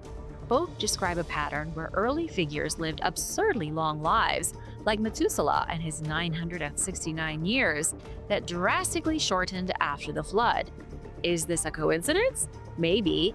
Or maybe the stories share a common cultural or historical root that predates both texts. Imagine our civilization survives another 1,000 years. By then, we might be exploring other star systems or even altering our DNA to live longer. Could the Sumerian kings have been doing something similar? Some researchers point out that DNA manipulation is no longer just science fiction. We are already editing genes today. Could the Sumerian gods have been advanced beings who knew how to extend lifespans or travel across galaxies? The Sumerian Kings list leaves us with more questions than answers. How much of it is history and how much is myth? Let me know what you think in the comments down below. The Voynich manuscript. A picture is worth 1,000 words, but what if those pictures tell a story that no one can decipher? That's the Voynich manuscript for you. You can see this 15th century book at Yale University. It's a mind-bending mix of bizarre illustrations and a language that makes even the most seasoned linguists scratch their heads. Flipping through its pages, you'll find plants that look like they escaped from a Dr. Seuss book, and what appear to be naked ladies enjoying some water slides. I don't know what's going on here. The book gets its name from Wilfrid Voynich, the lucky or unlucky soul who stumbled upon it in 1912. He claimed to have found it hidden away in an old crumbling castle near Rome, and let's just say he knew he was onto something special. The writing is a total enigma, with fancy cursive letters and strange symbols that look like someone tried to draw gallows while drunk. The illustrations are equally out there. We're talking about roots that look like human organs, zodiac signs that seem to be having a party, and diagrams that could only be described as biologically baffling. The history of this book is just as wild as its contents. It once belonged to Holy Roman Emperor Rudolph II, a guy who was basically the eccentric grandpa of his time. He collected dwarves, had giants in his army, and dabbled in alchemy. So yeah, this book fit right in with his collection of weird stuff. Over the years, some of the brightest minds have tried to crack the code. William Newbold, a professor who had a lot of time on his hands, thought the secret was hidden in microscopic ink patterns. He spent years squinting at the book with a magnifying glass, convinced he was about to blow everyone's minds. Spoiler alert, he was wrong. Even William Friedman, a legendary codebreaker who helped the Allies win World War II, threw in the towel. After years of staring at the manuscript, he finally admitted defeat, joking that it might be written in a language that doesn't actually exist. And that does seem to be the case. But more recent research and analysis of the manuscript using AI and other digital tools suggests that the illustrations might depict the female reproductive system. Remember, this is supposed to date back to the 15th century, so it wouldn't have been that accurate necessarily. This could have been a coded guide to women's health practices from medieval times. The different kinds of writing suggest the manuscript was written by multiple people, but it's hard to tell who owned it in the past. What we do know is that before Voynich got his hands on it and made it famous, it was owned by Emperor Rudolph II. Voynich himself loved the theory that the text was written by Roger Bacon, a medieval monk who was way ahead of his time. But let's be honest, it could be a hoax. Maybe some clever con artist just wanted to trick rich collectors like Rudolph II. If you want to check it out, there is a digital copy available online to the public, so take a look and let me know what you think. And now for a quick break because it's shoutout time. I want to give a big thank you to Dale Denstead and Bobby Welch for supporting this channel. We wouldn't be here without you guys. Be sure to subscribe if you haven't already to join the Origins Explained family. The Beast of Gévaudan. You know how sometimes you see a bug and think, nope, nope, nope, run away, that's not a normal bug. Well, imagine that, but with a terrifying beast that terrorized a whole region of France. In the 1700s, a once peaceful French countryside was transformed into a killing field, stalked by a mysterious terror that came to be known as the Beast of Gévaudan. This creature killed an estimated 100 people, leaving a trail of fear and bloodshed in its wake. These weren't your average wolf snatched a sheep kind of attacks. We are talking full-on carnage. People were being found missing their heads entirely. But what was doing this? A wolf, a lion, a mythical monster, or something else entirely? The story of the beast began on June 30th, 1764, when a young shepherdess named Jeanne Boulet was fatally attacked.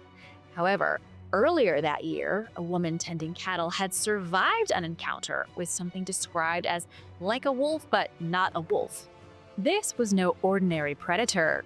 Reports described the beast as being as large as a calf, with a reddish-gray coat, a panther-like tail, and strange black stripes.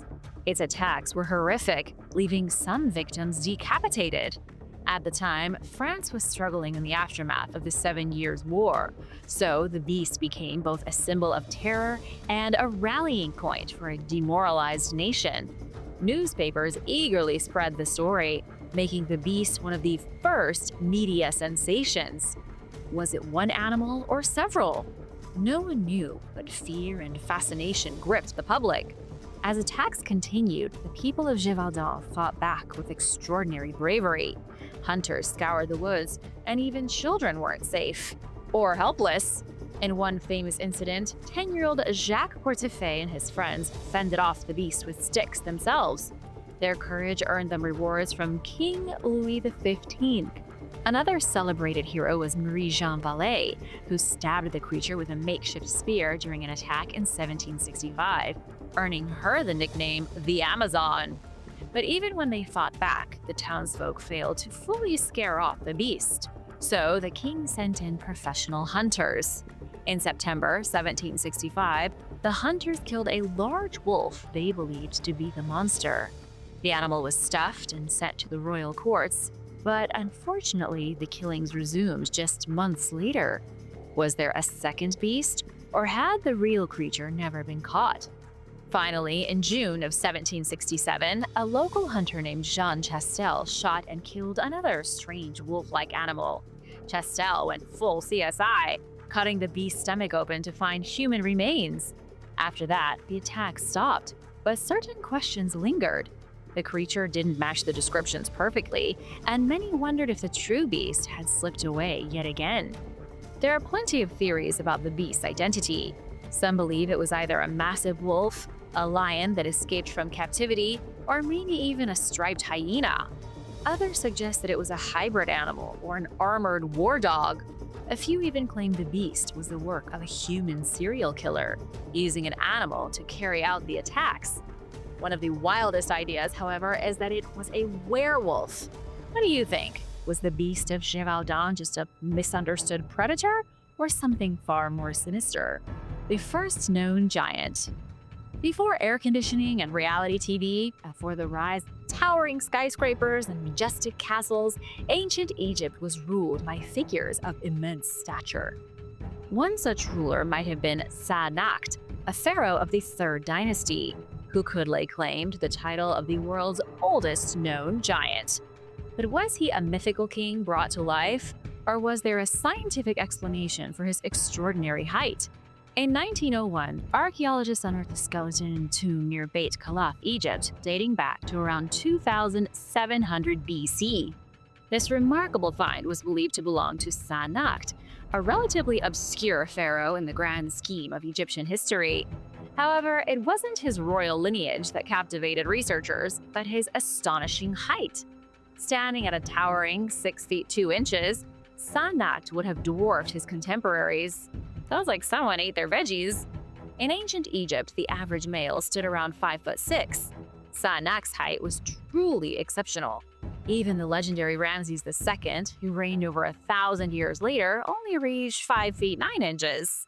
Was this simply a matter of good nutrition, or was something more extraordinary at play? Scientists believe that Sa-Nakht may have suffered from gigantism, a condition caused by overproduction of growth hormones. When scientists reanalyzed his bones, they found evidence of exuberant growth, a hallmark of this endocrine disorder. If confirmed, Sa-Nakht would hold the distinction of being the oldest known case of gigantism in history. Interestingly, despite the potential health challenges associated with gigantism, Sa-Nakht was given a lavish royal burial, and this suggests that his towering stature may have enhanced his authority as a ruler. Why not? People probably found him a little intimidating. Hitler's anti-gravity UFO. What sort of secret Nazi projects did Hitler and his henchmen keep hidden from the public? According to some, they created a bell-shaped UFO. What was it capable of? Just anti-gravity flight, time travel, and even breaking the laws of physics. This is the wild legend of Die Glocke, or the bell, a supposed Nazi superweapon that some claim was stolen by the United States after World War II. Nazi scientists were known for pushing the limits of technology during the war. From advanced tanks to terrifying V-weapons like the V-2 rocket, their reputation for innovation was enough to scare the Allies. So much so, in fact, that as the war ended, the US launched Project Paperclip, a secret mission to snatch Nazi scientists and their inventions before the Soviets could. Among those scientists was Wernher von Braun, who later helped NASA build the rockets that sent humans to the moon. But what about Die Glocke? According to conspiracy theorists, this wasn't just another tank or a missile, it was a Wunderwaffe, or a wonder weapon like no other. It was first mentioned in the 1960 book Morning of the Magicians. It was then later popularized in Igor Witowski's 2000 book, The Truth About the Wonder Weapon. Die Glocke was described as a glowing, spinning device that supposedly defied gravity. Some even claimed that it was a time machine or part of an SS anti-gravity program. And then there's the mysterious SS Colonel Hans Kammler, who allegedly oversaw the project. Kammler vanished at the end of the war, leading some to speculate that he traded Die Glocke to the US in exchange for his freedom. UFO enthusiasts claim that this secret Nazi tech led to the infamous Kecksburg incident in Pennsylvania in 1965, when a bell-shaped UFO reportedly crashed. Was this proof that Die Glocke lived on? What do you think? Now here's where things get tricky. Despite all the talk, no actual evidence of Die Glocke exists, at least that we know of. The US did capture plenty of German superweapons, but no anti-gravity devices or time machines. Again, that we know of. NASA attributes the Kecksburg UFO to the re-entry of a failed Soviet Venus probe, Cosmos 96. And if the US had mastered anti-gravity in 1945, wouldn't we all have flying cars by now? So was Die Glocke real, or is it just a mix of post-war Nazi myths and sci-fi imagination? The truth is murky, but one thing's for sure, it's a story that's too strange to ignore. The Secrets of Queen Nitocris. Was Queen Nitocris a vengeful goddess or a figment of fevered imaginations? Lost in the mists of ancient Egypt, her story whispers of bloody revenge and a reign shrouded in doubt. Did this mysterious queen truly exist, or is she merely a phantom, a legend born from the creative minds of ancient writers?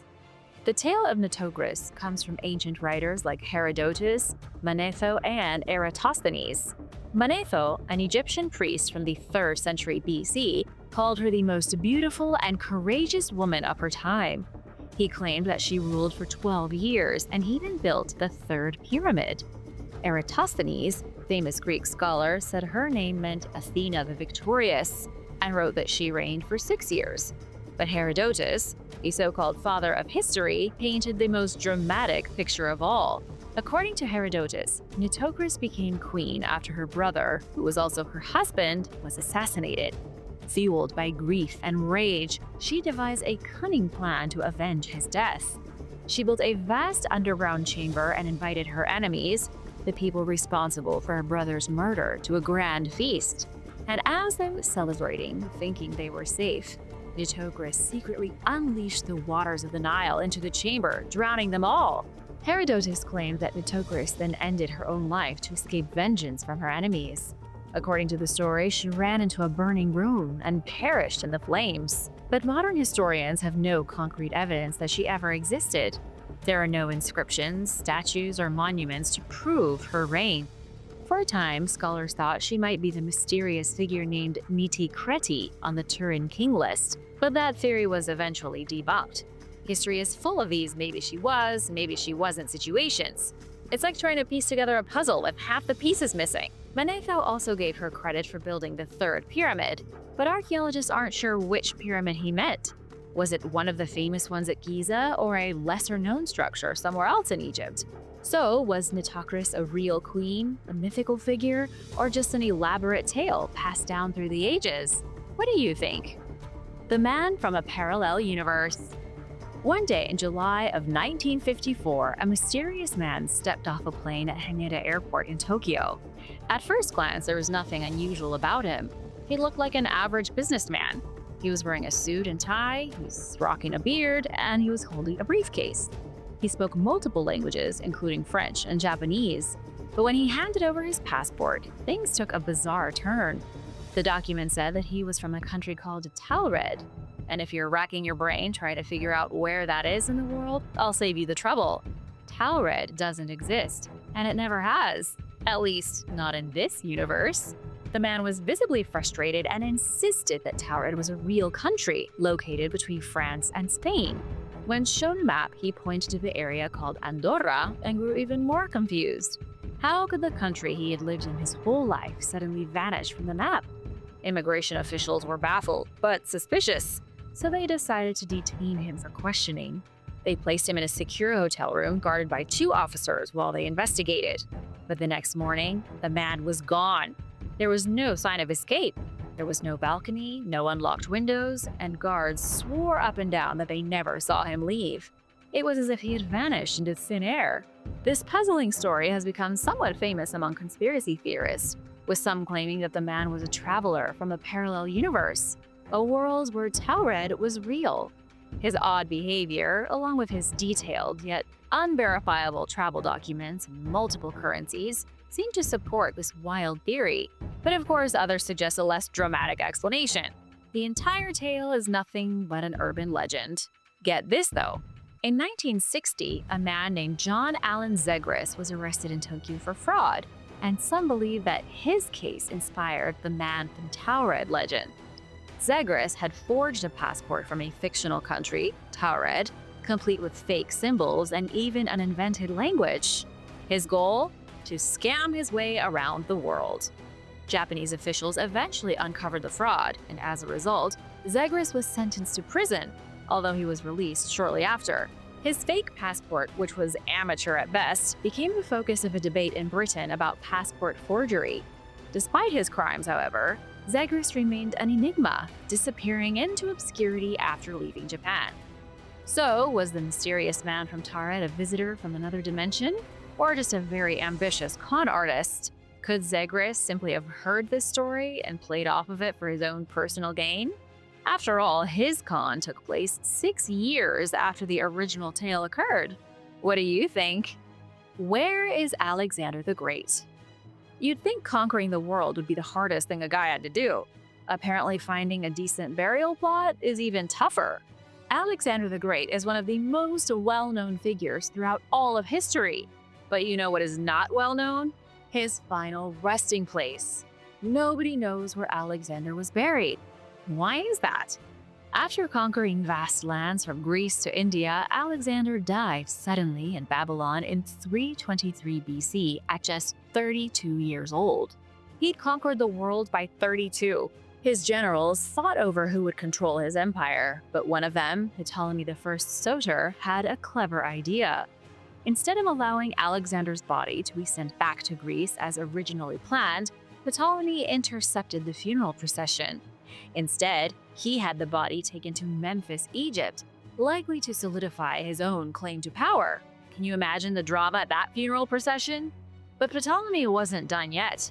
In the early 3rd century BC, his successors decided to move Alexander's body a second time to Alexandria, Egypt's new capital. And there they built a grand tomb for him. This tomb became famous, attracting pilgrims and rulers from all over the ancient world. Even Julius Caesar and Emperor Augustus visited, paying homage to the conqueror they admired. The tomb of Alexander the Great was referred to as the Soma, Greek for body, or the Sema, meaning grave marker.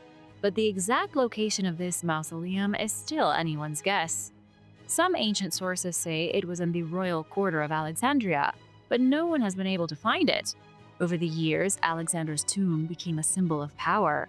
When the first Roman emperor Augustus visited, it wasn't just a respectful gesture.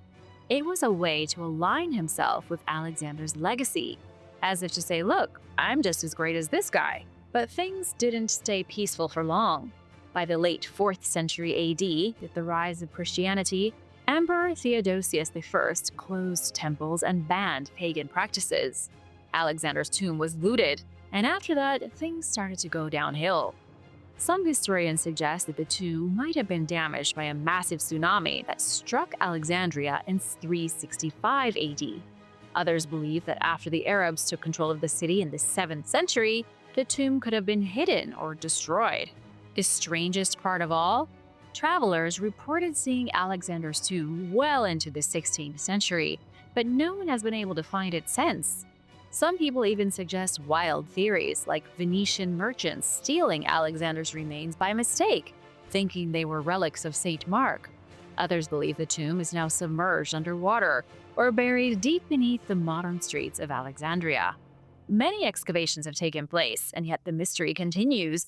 The search for Alexander's tomb is one of the greatest archaeological quests still ongoing today. Will we ever find the final resting place of one of history's most legendary figures? Let me know what you think in the comments. Appolonius of Tiana, the Greek Jesus. Get ready for a historical whodunit. Was Appolonius a genuine prophet, a clever charlatan, or simply a victim of historical spin? The Roman Empire was at its peak during the 1st century AD when two extraordinary figures were walking the earth. One of them, Jesus Christ, is known by billions today, but the other, Appolonius of Tiana, is nearly forgotten, despite having a life story that seems almost identical to Jesus. So, what happened? Were they the same person? Or is it just an amazing coincidence? Appolonius was a philosopher from Cappadocia, a region in modern-day Turkey. You know, with the underground cities and the hot air balloons. He traveled across the Roman Empire, preaching his teachings and performing miracles. He was born around 3 BC, and like Jesus, stories about his birth were surrounded by divine signs. Many thought he was more than just a mortal. He was said to have ascended into heaven, and some followers even believed that he would one day return to Earth, much like the beliefs about Jesus. This is where things get really interesting. The similarities are hard to ignore. Historians have often pointed out how both Appolonius and Jesus were known for performing miracles. Appolonius was credited with healing the sick, casting out demons, and even raising the dead. He also had a group of devoted followers who believed that he was a divine being sent to guide humanity. Now, if that doesn't sound like a story you've heard before, I don't know what does. But wait, there's more. Appolonius didn't just live in the shadows of famous emperors, he actively defied them. He boldly criticized the Roman emperors Nero and Domitian, even entering Rome after philosophers were banned under penalty of death. His fearless acts of rebellion made him a hero to many, much like the way Jesus challenged authority in his time. After being arrested, Appolonius gave such a brilliant defense speech that he won his freedom. Despite being widely revered during his time, Appolonius' story almost disappeared from history. The philosopher was honored with temples all over the Roman Empire, but today few even know his name. Why is that? Some researchers suggest that the rise of Christianity and its growing influence led to Appolonius being overshadowed, even purposefully erased by those in power. Did history get a little competitive and decide to play favorites? One fascinating theory is that Apollonius' life was immortalized in a biography by a man named Philostratus, but the timing of this book raises some eyebrows. Written in the early 3rd century, some believe that Philostratus' work was commissioned by the Roman Empress Julia Domna to offer a pagan alternative to the growing Christian movement. If true, this could mean that the real Apollonius was distorted to compete with the story of Jesus. So, was Appolonius a fraud or a genuine prophet? Did he perform these miracles or were they exaggerated over time? The truth is, we'll probably never know for sure. The extraterrestrial teachers of Sumer. You ever have one of those days where a fish person just pops out of the ocean and teaches you calculus? Yeah, me neither. Thousands of years ago, a Sumerian was lounging by the rough waters of the Persian Gulf when out of nowhere, a bizarre half-man, half-fish creature emerged from the water and started an impromptu math class. Sounds insane, right? Even crazier is that this man-fish hybrid went on to hold community math classes, teaching all the Sumerians how to add and subtract and do all that other stuff that gives you a headache. The creature also taught the Sumerians how to write, how to practice laws, and how to masterfully build epic pyramids and temples. Basically, this was the ancient world's most overqualified tutor. It might sound like I'm describing some weird fever dream, but according to ancient texts, this all actually happened. The mysterious being was called Oannes, and some researchers, including the legendary Carl Sagan, have asked a daring question. Was Oannes an extraterrestrial, super smart fish, or cosmic teacher? Perhaps a really dedicated substitute teacher from another dimension? Let's get historical. The Sumerians built one of the earliest known civilizations in Mesopotamia, lasting from 4500 to 1900 BC.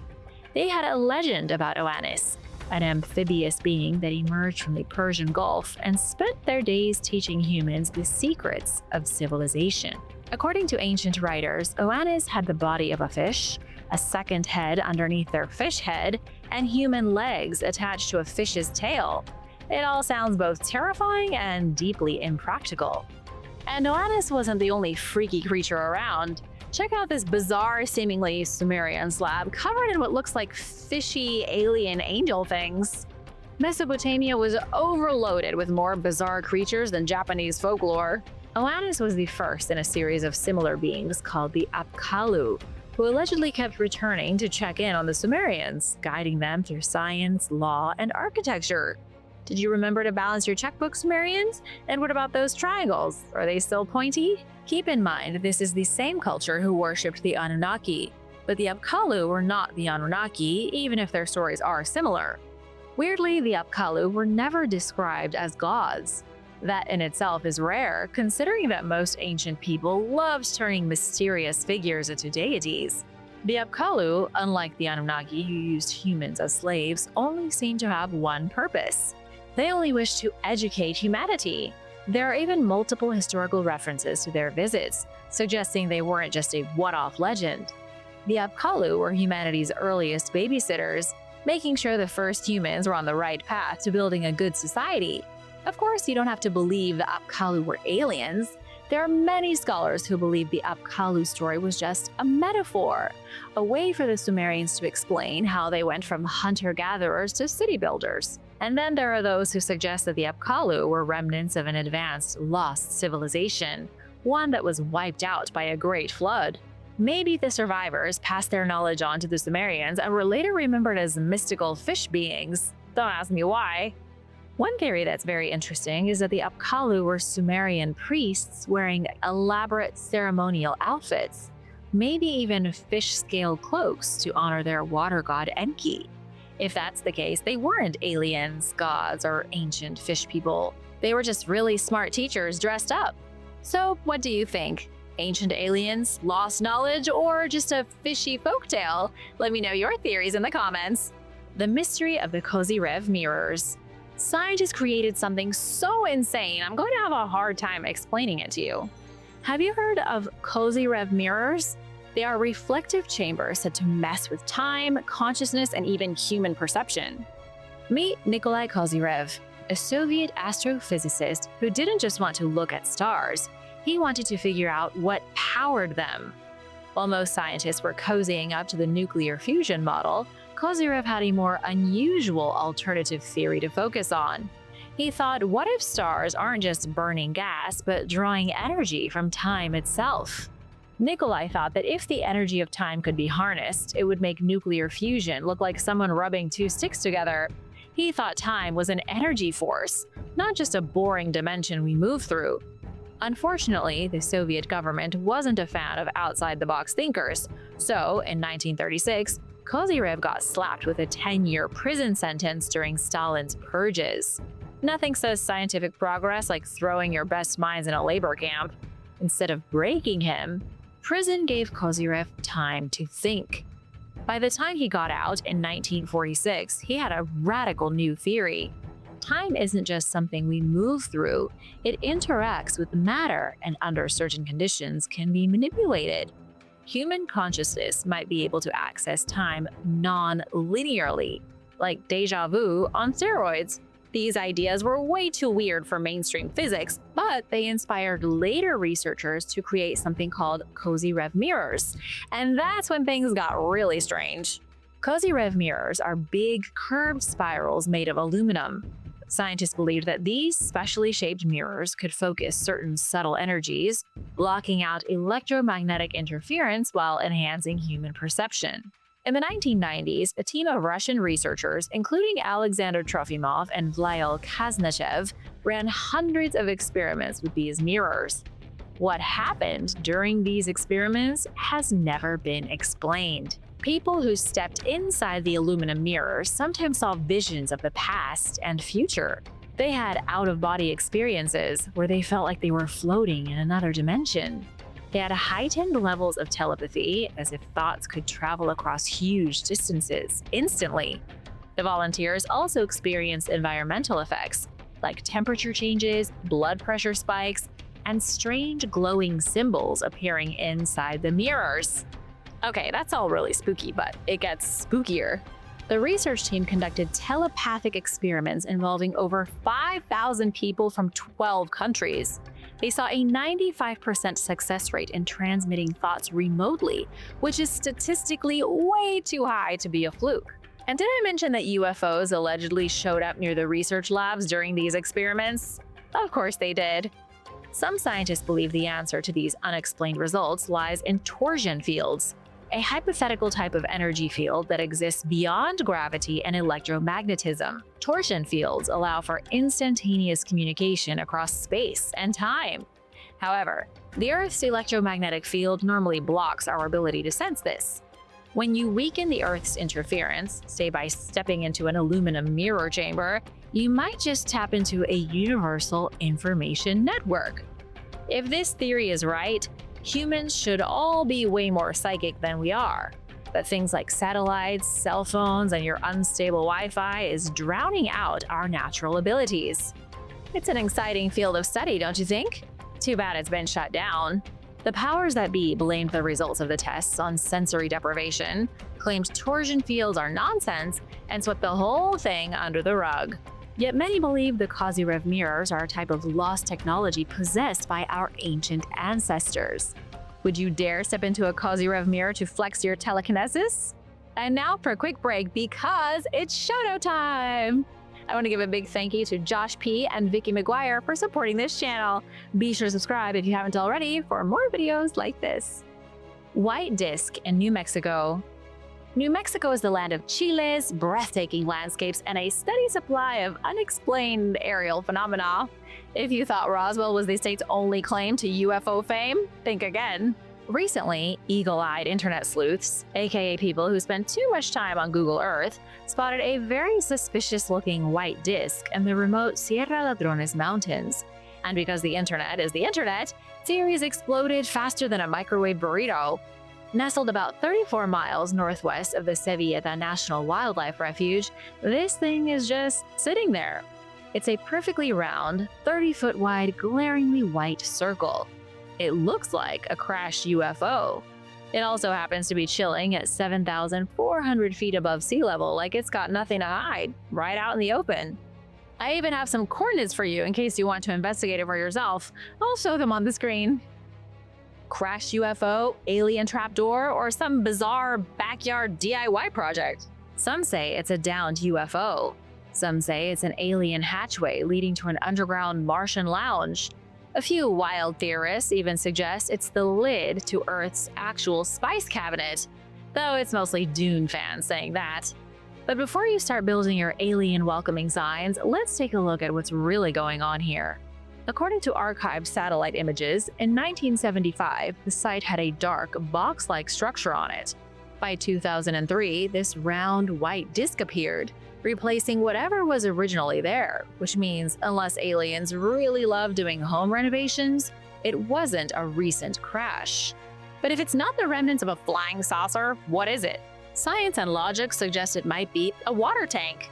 People in arid regions use them for wildlife hydration and firefighting. Its bright white color could be a reflective coating to reduce water evaporation. If it is just a water tank, sorry for the most boring explanation in the universe. But the case is still open because, as expected, federal agencies have offered zero comments. UFO hunters argue if the white disc were just a water tank, wouldn't they clear it up with a simple, "Relax guys, it's for thirsty deer"? But no, all we get is radio silence. Very very suspicious. A hexagonal pyramid. Where's the one place you would never expect to find a 4,000-year-old pyramid? The Sahara Desert? The snowy tundra of Japan's Hokkaido? Or how about the Eurasian steppe of Kazakhstan? All right, history lovers, Kazakhstan is back on the map. Scientists just dropped a bombshell in the world of archaeology. Researchers unearthed a hexagonal pyramid, and it's making scholars rethink everything they knew about Bronze Age civilizations. Think pyramids are just an Egyptian or a Maya thing? Think again. This six-sided structure is nothing like the towering pyramids of Giza. It's flatter, wider, and perfectly geometric, standing about 10 feet tall with each side stretching 43 feet long. And here's the truly amazing part. Nothing, and I mean nothing like it, has ever been found in the region before. Archaeologists are scratching their heads trying to figure out who built it, why it's a hexagon, and what rituals it may have been used for. Some believe it was a royal tomb or a ceremonial site, possibly designed to honor someone very important. Based on the precision of the stonework, it's clear that these people weren't just stacking rocks. They had a deep understanding of geometry, astronomy, and engineering. Forget the idea that ancient steppe civilizations like the Scythians were just roaming around on horseback without a clue about architecture. Whoever built this thing in the Kazakh wilderness knew exactly what they were doing. The pyramid was made from massive megalithic stones arranged in a perfectly planned formation.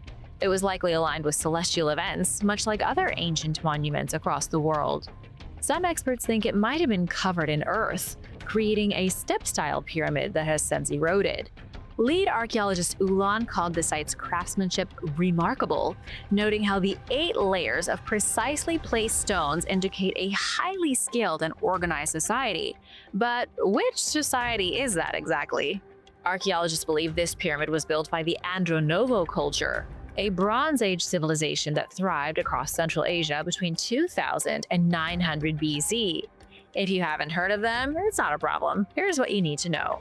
They were the first real horse people, domesticating and riding horses long before it became mainstream. They were expert metal workers, producing intricate bronze tools and gold jewelry. They left behind elaborate burial sites, suggesting a highly developed social and religious structure. The last point is key because inside the pyramid's burial chamber, archaeologists found horse remains, gold earrings, ceramics, and bronze artifacts. Someone was buried under this pyramid, and they were definitely a VIP. The big mystery in this scenario is the hexagonal design. Pyramids are common across the world, but normally they are triangular.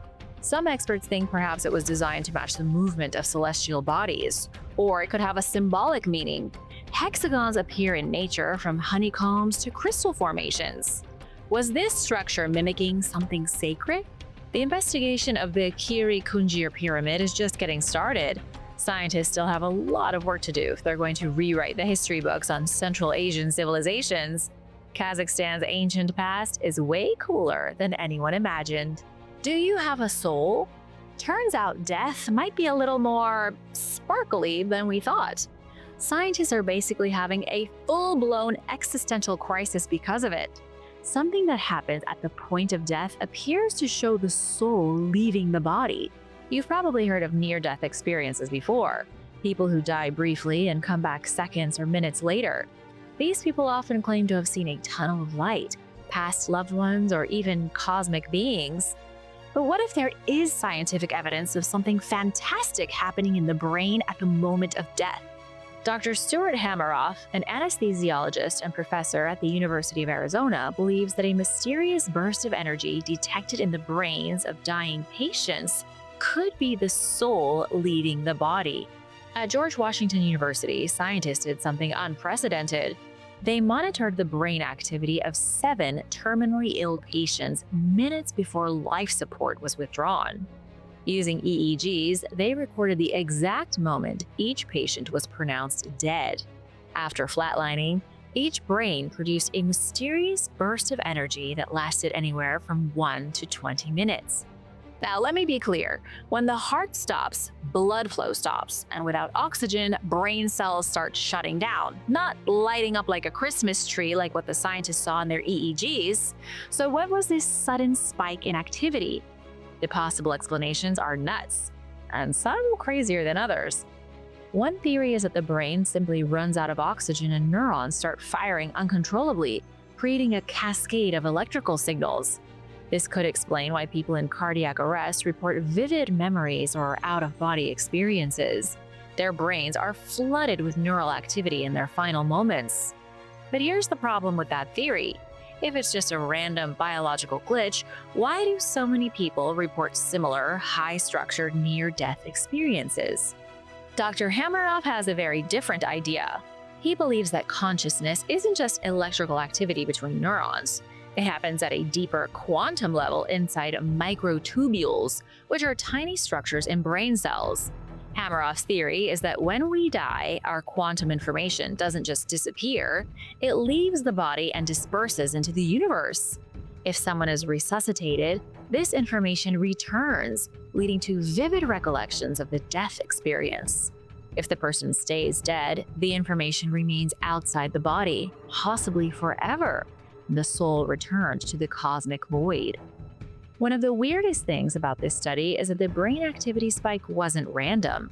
It showed gamma synchrony, a type of brainwave pattern linked to thinking, awareness, and perception.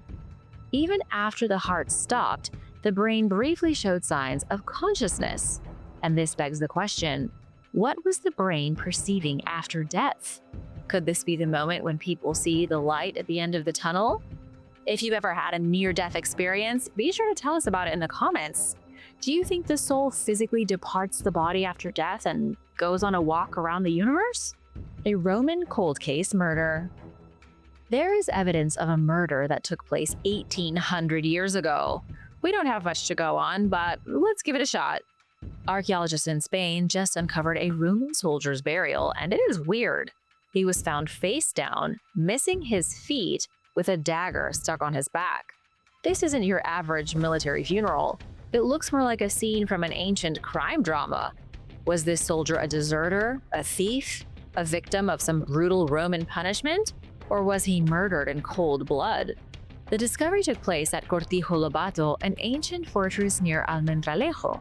Archaeologists were surveying the area before building a solar park, when instead of finding just old walls and pottery, they found the body of a man in a shallow grave near a ditch. Here are the facts that we have to solve the case. The man was between 25 and 35 years old at his time of death. He was buried face down, which suggests he was either a criminal or a vampire.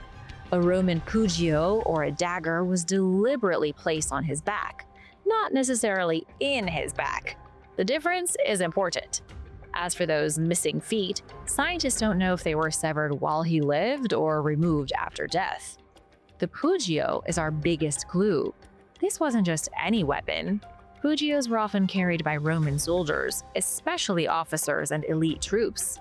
The dagger dates to the late 1st century BC, but the burial itself likely happened in the 3rd century AD. At the time, Legio the 7th Gemina was the only Roman legion stationed in Hispania. But here's the thing, this legion wasn't heavily involved in wars. Their job was mostly guarding cities and keeping the peace. Now that you have some context, you choose which theory makes the most sense. One possible explanation is that the soldier was a deserter. In the days of ancient Rome, desertion was one of the worst crimes a soldier could commit. The punishment was a type of execution called fustuarium, in which the deserters' fellow soldiers beat them to death with clubs. Scientists say his missing feet could suggest a punishment for running away. Romans sometimes cut off the feet of deserters to make an example out of them. Another possibility is that this guy was a regular soldier who died in battle. But if that were the case, why the weird burial? Another theory is, could he have been murdered by locals? Romans weren't exactly popular in all parts of Hispania. If he was attacked by local rebels, they might have killed him and buried him in a humiliating way.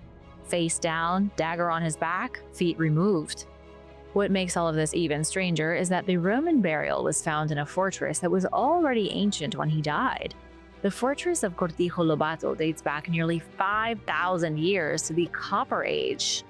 This discovery is one of the most bizarre Roman burials ever found, and it could completely change how we understand military discipline, executions, and conflicts in Rome and Spain. Which theory of this ancient cold case did you like the most? The sky is shaking. Mysterious skyquakes are freaking everyone out, and scientists have no clue what's happening. Have you ever heard a loud boom out of nowhere and immediately assumed that aliens have finally decided to make their grand entrance? I mean, I haven't experienced it, but others have, and you aren't the only one. Skyquakes have been rattling nerves across the globe for centuries, and scientists still have zero idea what's causing them. These aren't just your average thunderclaps or sonic booms from fighter jets. Skyquakes are terrifying, unexplained explosions that echo through the sky like artillery fire, even when there's not a single storm cloud in sight. Think less gentle rumble and more the sky is throwing a tantrum. They've been heard in India, Japan, the US, and beyond, dating back hundreds of years, and they always seem to show up at the worst possible time, often right before earthquakes. In the US, skyquakes have earned some creepy nicknames like the Seneca Guns in New York's Finger Lakes region. Legendary author James Fenimore Cooper wrote about them in 1850, describing the eerie sounds as deep, hollow, distant, and imposing. Cooper said the lake seemed to be speaking to the surrounding hills, which sent back booming echoes in reply. Similar reports came from New Madrid, Missouri in the 1800s, where eerie booms sometimes preceded earthquakes. In Spokane, Washington, a series of mini earthquakes plus unexplained booming sounds had everyone on edge in 2001. These skyquakes are still happening in modern times. Despite skyquakes making regular guest appearances throughout history, scientists still haven't pinned down a definitive cause. But here are a few theories floating around. Some researchers believe small, shallow earthquakes can produce loud booms. But that's kind of a bunk theory since a lot of skyquakes happen with no seismic activity at all. Another option is that maybe a fighter jet broke the sound barrier, creating a noise like a sonic boom. It seems plausible until you realize that skyquakes have been reported for centuries. I'm pretty sure there weren't any F-22 Raptors flying around in the 1700s. What about meteorites?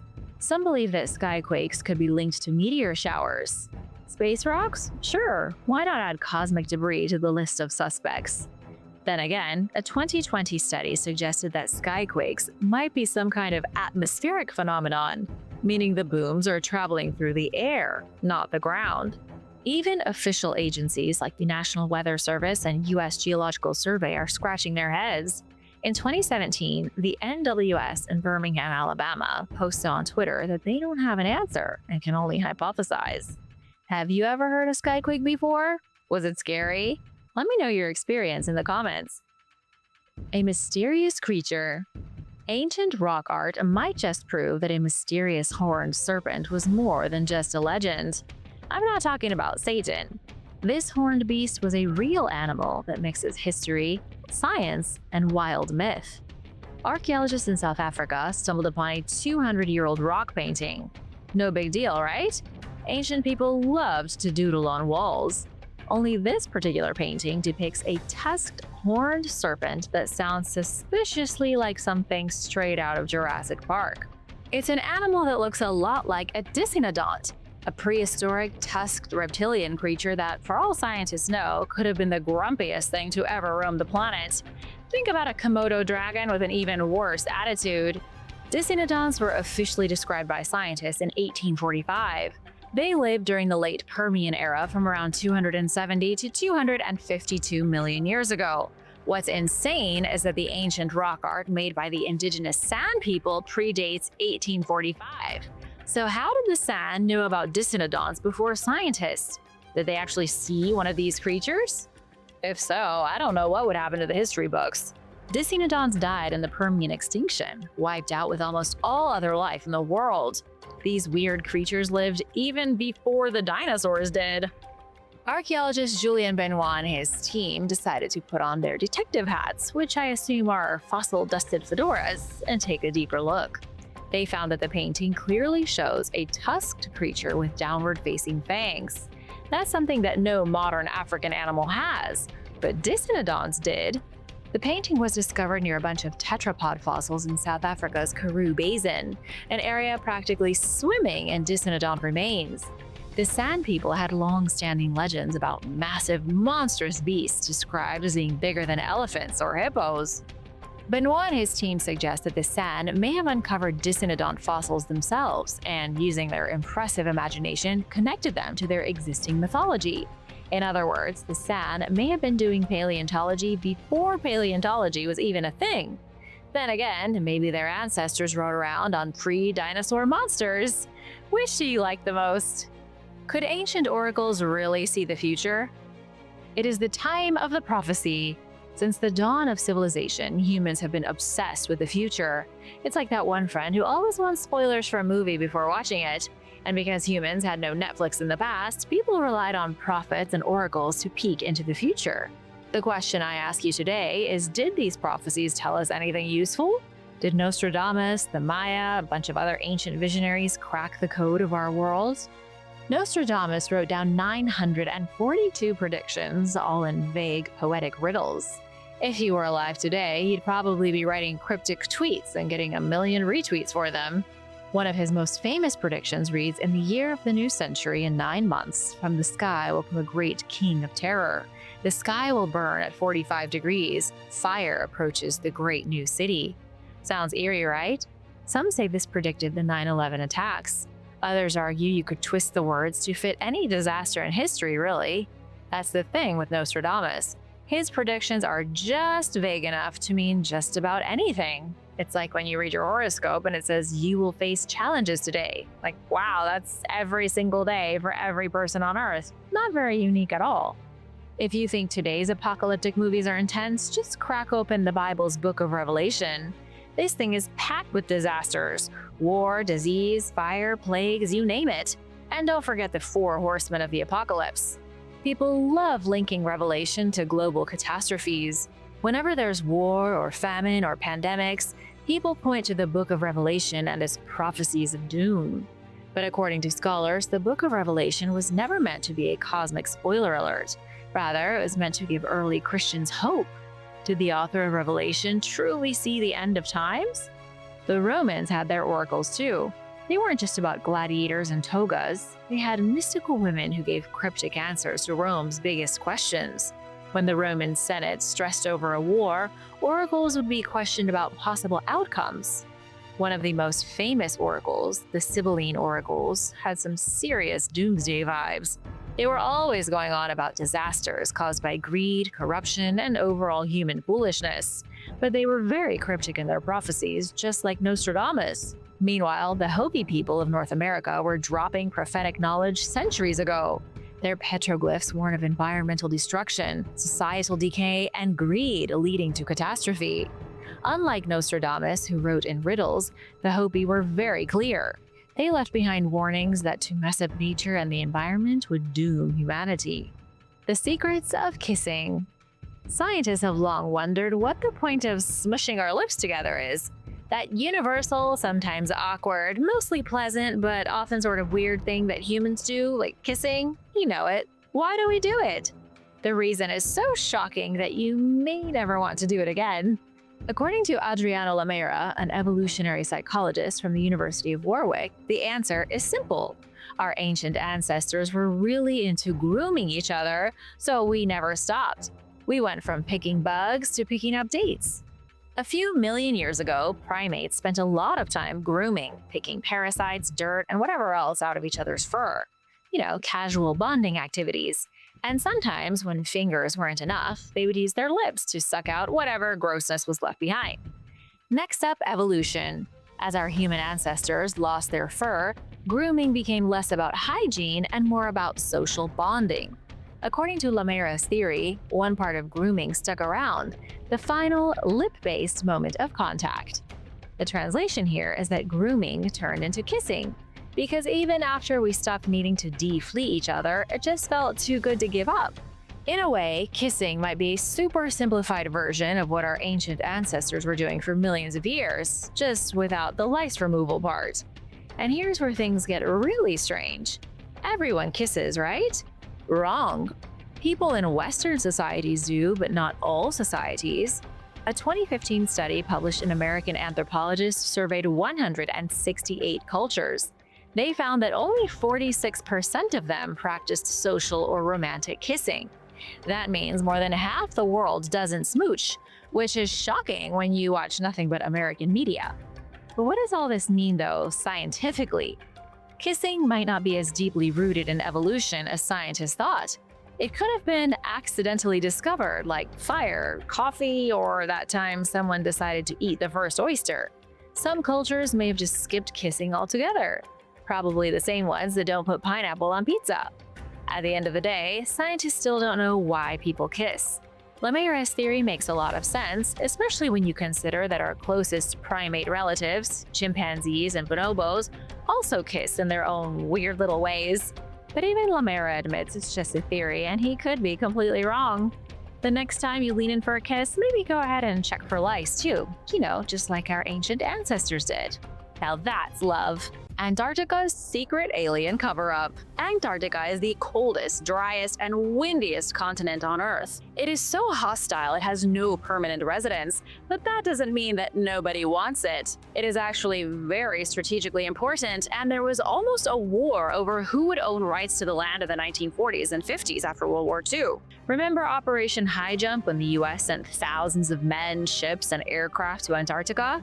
Since World War II, rumors abound of a secret German base, hidden pyramids, and even lost civilizations and alien technology. Antarctica is the world's coldest mystery box that no one seems able to open. Now it's home to endless ice and about 5,000 very brave scientists, but sadly not one half-decent coffee shop. But since this place is so icy and unexplored, people can't help but wonder, what's really going on down there? One of the greatest tools for armchair explorers like all of us, who can't really get to Antarctica, is Google Earth. Internet sleuths have identified an area of high potential activity around Ross Island and Beaufort Island, areas known for their volcanic origins and rugged terrain. Grainy, pixelated satellite images of the region have revealed what could be alien outposts. The issue is that the images are really hard to see. For example, check out this picture from Google Earth showing potential alien bases in Antarctica. Is it enough to convince you? Because honestly, I can't tell what's going on.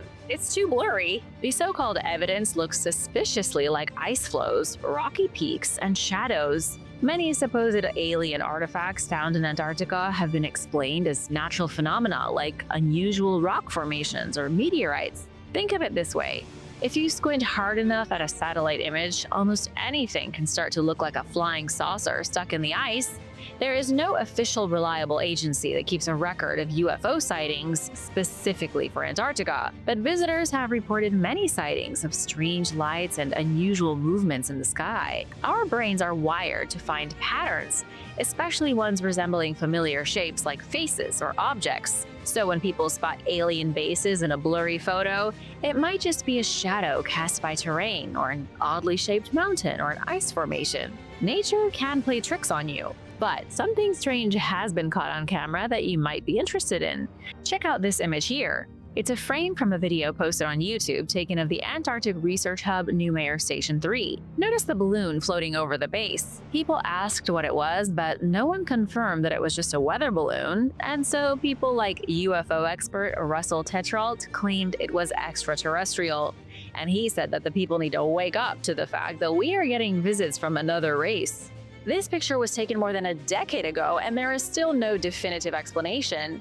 Some say it's a UFO returning to its icy base, and others say it's just a cloud. But if it's a cloud, that is one solid cloud. There are even rumors that Noumea Station 3 is in league with the government, collaborating with the US on top-secret tests involving alien technology and advanced weapons systems.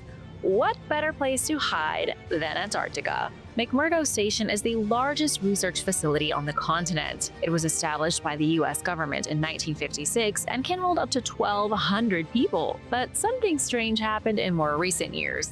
We don't have to go back to the 50s. Reporter Linda Moulton Howe spoke with a retired U.S. Navy flight engineer who wanted to remain anonymous, so she called him Brian. He served with the Antarctic Development Squadron at McMurdo for 14 years. He tells Linda about some very strange experiences during his time in Antarctica. From 1983 to 1997, he was flying in numerous missions, including rescue operations. One day, while flying over the Trans-Antarctic Mountains, the crew saw a bunch of silver, shiny, round things moving in groups from peak to peak before zooming off. This happened several times. Then he said that during a medical emergency mission, they flew through a no-fly zone and saw a huge slanted cave entrance in the ice, estimated to be 200 feet in diameter. Their instruments malfunctioned and they experienced magnetic anomalies, leading them to believe the hole was the cause. Brian says that he and the crew were told never to speak of the incident again or fly over the hole. The secret war in Antarctica. There is indeed a conspiracy being covered up in Antarctica, but it's not necessarily connected to aliens.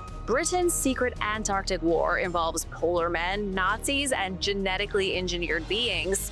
We're about to go full X-Files. I'm kind of surprised that nobody has made a movie based on the tale you're about to hear. The story begins near the end of World War II. According to claims brought to light by James Roberts and Nexus magazine, the British government allegedly launched a top-secret mission to infiltrate a supposed Nazi base in Antarctica. The base was in Queen Maud Land, or as the Nazis renamed it, Neuschwabenland, which, let's be honest, sounds like a villain's lair straight out of James Bond. This took place in October of 1945. A British soldier, fresh from duty in Yugoslavia, was the one sent on this covert mission. First, he was sent to the Falkland Islands for training in winter warfare, under the guidance of a Norwegian resistance fighter. No one told him why, only that his survival was not guaranteed, and silence was mandatory. The Nazis had built secret bases in Antarctica during the war, and these weren't your average bunkers, though.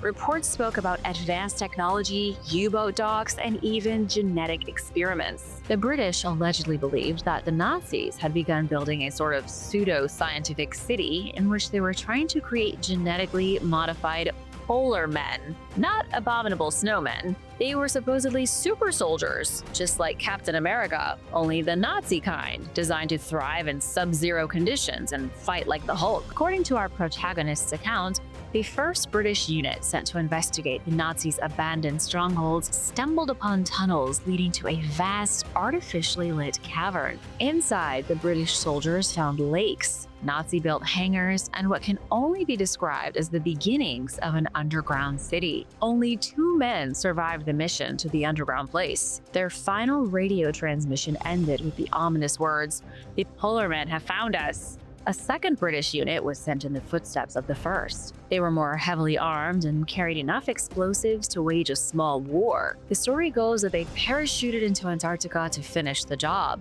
Their mission was to locate the tunnels, destroy the Nazi base, and, if possible, figure out what the heck was going on with these polar men. And that was exactly what they did. The tunnels were collapsed with explosives, and all trace of whatever the Nazis were doing is now a mile under the ice. The mission was quickly buried under layers of government secrecy. The official story became that the tunnels were naturally formed by glacial erosion, and the polar men were nothing more than isolated Nazi soldiers who had gone crazy. Some theorists believe the Nazis weren't just playing mad scientists in Antarctica, but were also in cahoots with extraterrestrials. But consider this. The Nazis were obsessed with the occult and advanced technologies. The Nazis were more bananas for aliens than that guy on the History Channel with the crazy hair. Considering the Nazis' engineering leaps during the war, could they have had outside help? Did the British destroy bases used to genetically engineer humanoid beings with alien DNA? Hard to say, but the truth is out there.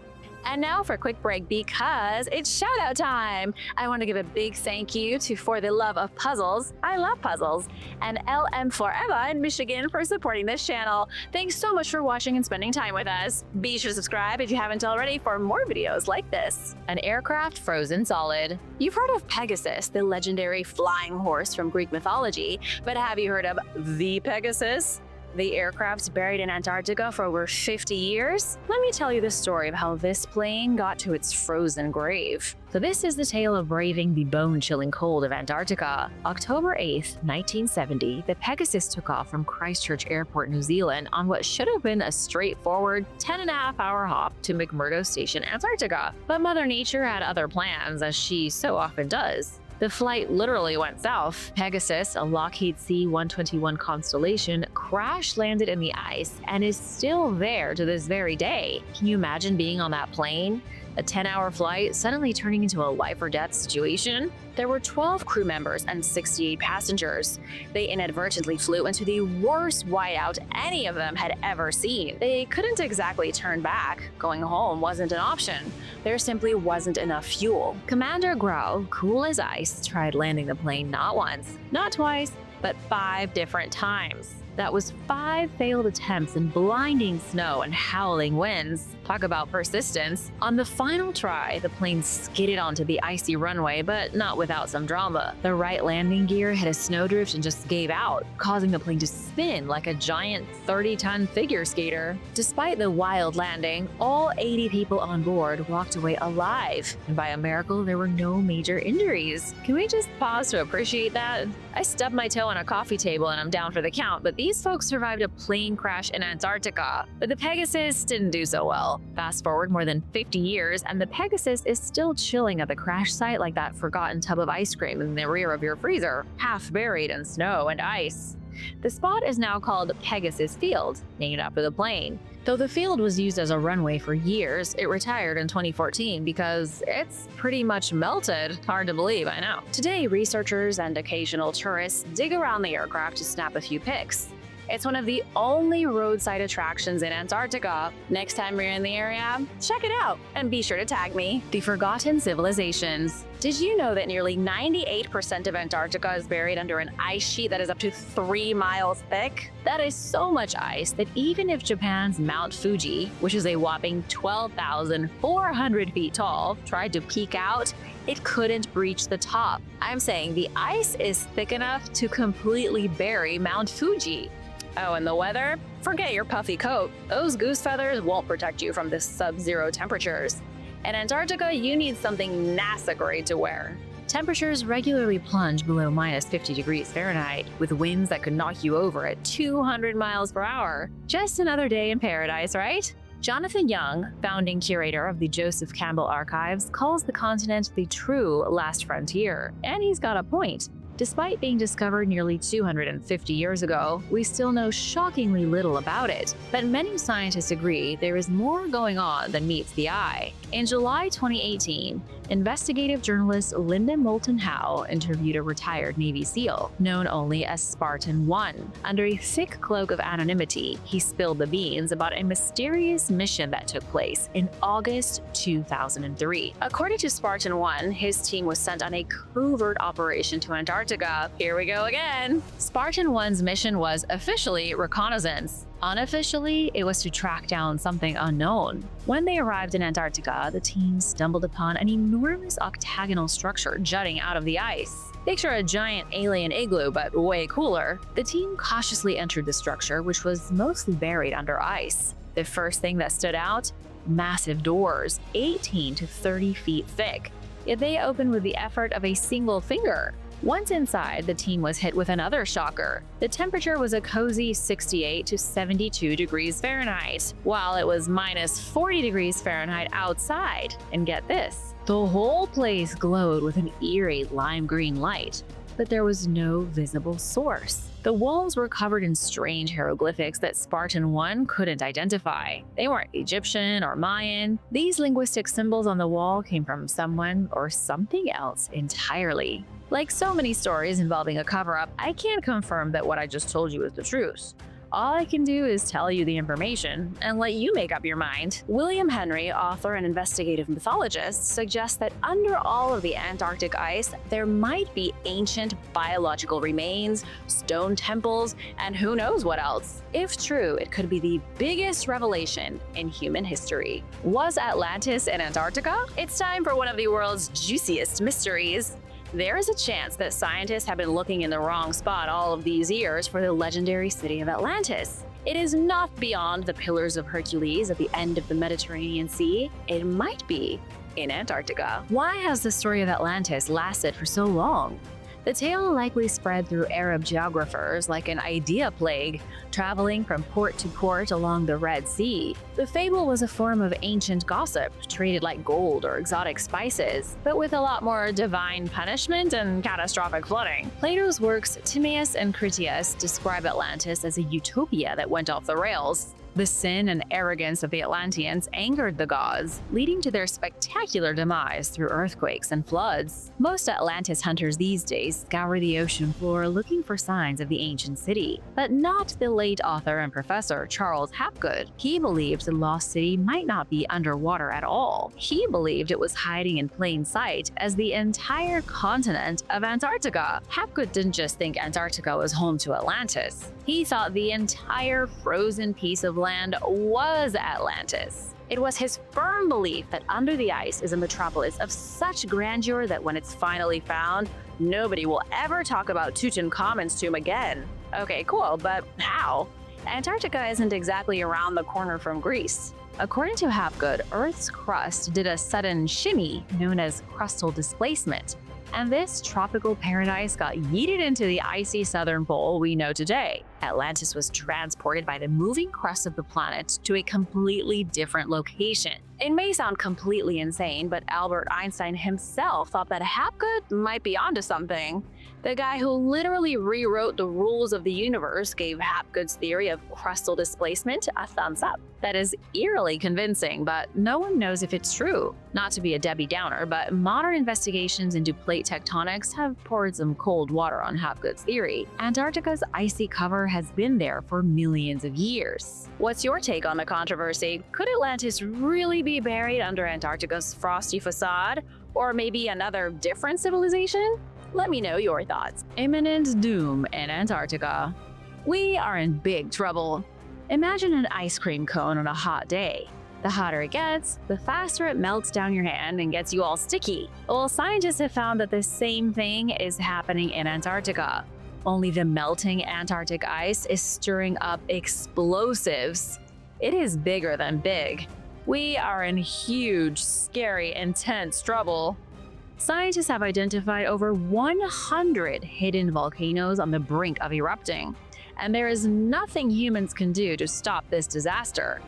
One of Antarctica's most famous fiery giants is Mount Erebus, with its iconic lava lake bubbling like a hot cup of coffee on a Monday morning.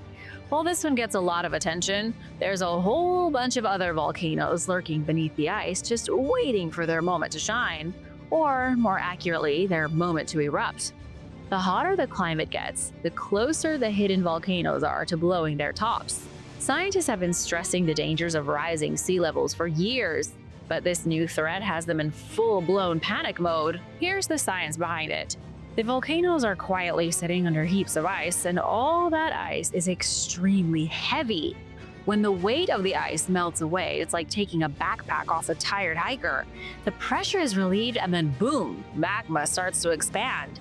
It's the same thing if you open a soda bottle and the bubbles rush out. As the ice melts, volatile gases like CO2 and sulfur that were trapped in the magma start to pop out, like carbonation escaping from the soda bottle. The resulting increased pressure in the magma chamber could be the spark that lights the fuse for an eruption. Dozens of volcanoes erupting at once is bad news, right?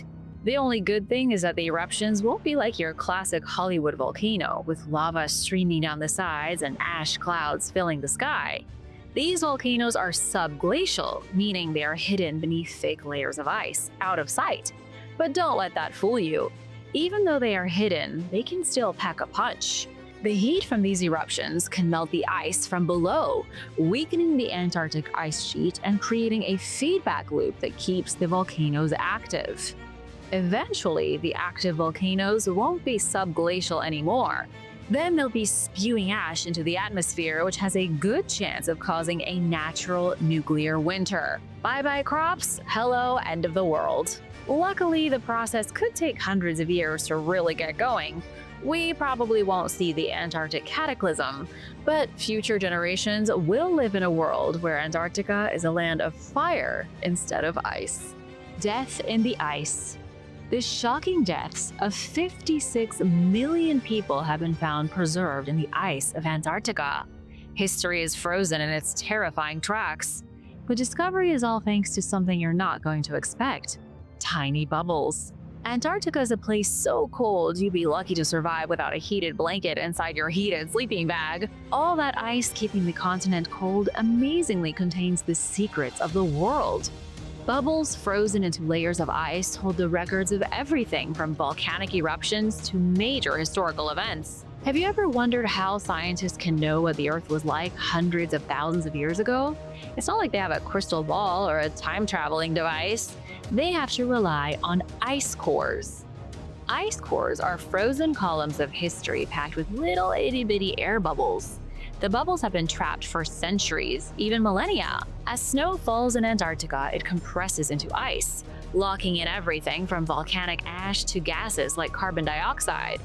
This is important because all of those gases are a perfect snapshot of the atmosphere at a specific time. By analyzing the gases in the air pockets, which are in the ice cores, scientists can look at secrets of the past.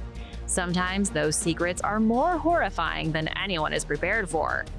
Amy King, a research scientist at the British Antarctic Survey, described the air bubbles as fossilized atmospheres. It was Amy King and her research team who recently inspected the ice cores and uncovered one of the most gut-wrenching pieces of human history. I'm talking about the European colonization in the Americas, which saw a staggering 56 million people wiped out. This devastating time in history was recorded in the very air of the planet, then was frozen for us to find. It was so bad that it left a mark in the atmosphere. Let's break it down a little bit. When Europeans first landed in the Americas in the 15th century, they brought more than just shiny swords and fancy hats. They also brought diseases like smallpox and measles, diseases which indigenous people had zero immunity to. On top of that, there was war, genocide, and the brutal impact of colonization. It's estimated that 56 million people perished in just 150 years. The sheer scope of death is unimaginable. As populations dropped in the Americas, large areas of agricultural land were abandoned. And you know what happens when farms get left behind? Nature takes over. In a lot of places, forests that were destroyed by natives grow back, absorbing tons of CO2 in the process. This shift in land use caused a noticeable dip in carbon dioxide levels, and it is all tracked in those ancient ice bubbles I told you about. The atmosphere changed, and scientists can see it today in the ice core data. Now that is a chilling reminder of the past. Amy King's research shows just how impactful human activity can be, even when we don't realize it. How amazing is it that scientists can figure all this stuff out in one small bubble of preserved air in Antarctica? The true discovery of Antarctica. Apparently, we've been lied to. Europeans did not find Antarctica. It was a completely different culture that kind of got shafted out of history. For centuries, we've been taught that the discovery of Antarctica happened in the 19th century by Russian and British explorers. It turns out someone else beat them to the punch by nearly 1,200 years. But who? Which ancient civilization could have reached Antarctica by sea? I'll give you a second to guess. Okay, ready? Hope you guessed the Maori, because it was the Maori. Those amazing Polynesian sailors reached Antarctica long before Western explorers or Russian explorers even knew the world was round. It was a group of curious researchers from the University of Otago in Dunedin, New Zealand, who made this great revelation. They unearthed Maori oral histories, carvings, and literature that paint a picture of an ancient Polynesian explorer named Hui Te Rangiora. Hui Te Rangiora, a Polynesian chief from the island of Rarotonga, was said to have sailed with his crew southward in the 7th century AD. Their mission was to discover new lands, like Columbus himself. The sailors got all the way to Antarctica, 5,000 miles from their home island. The Maori took 70-foot-long canoes and ventured south across the deadly open ocean. That's crazy to think about, isn't it? No one can explain how they knew where they were going without any kind of navigational equipment. But hey, they got there. In the chronicles, the ancient explorers named the new land Te Tai Uka Apia, which means frozen ocean that looks like arrowroot.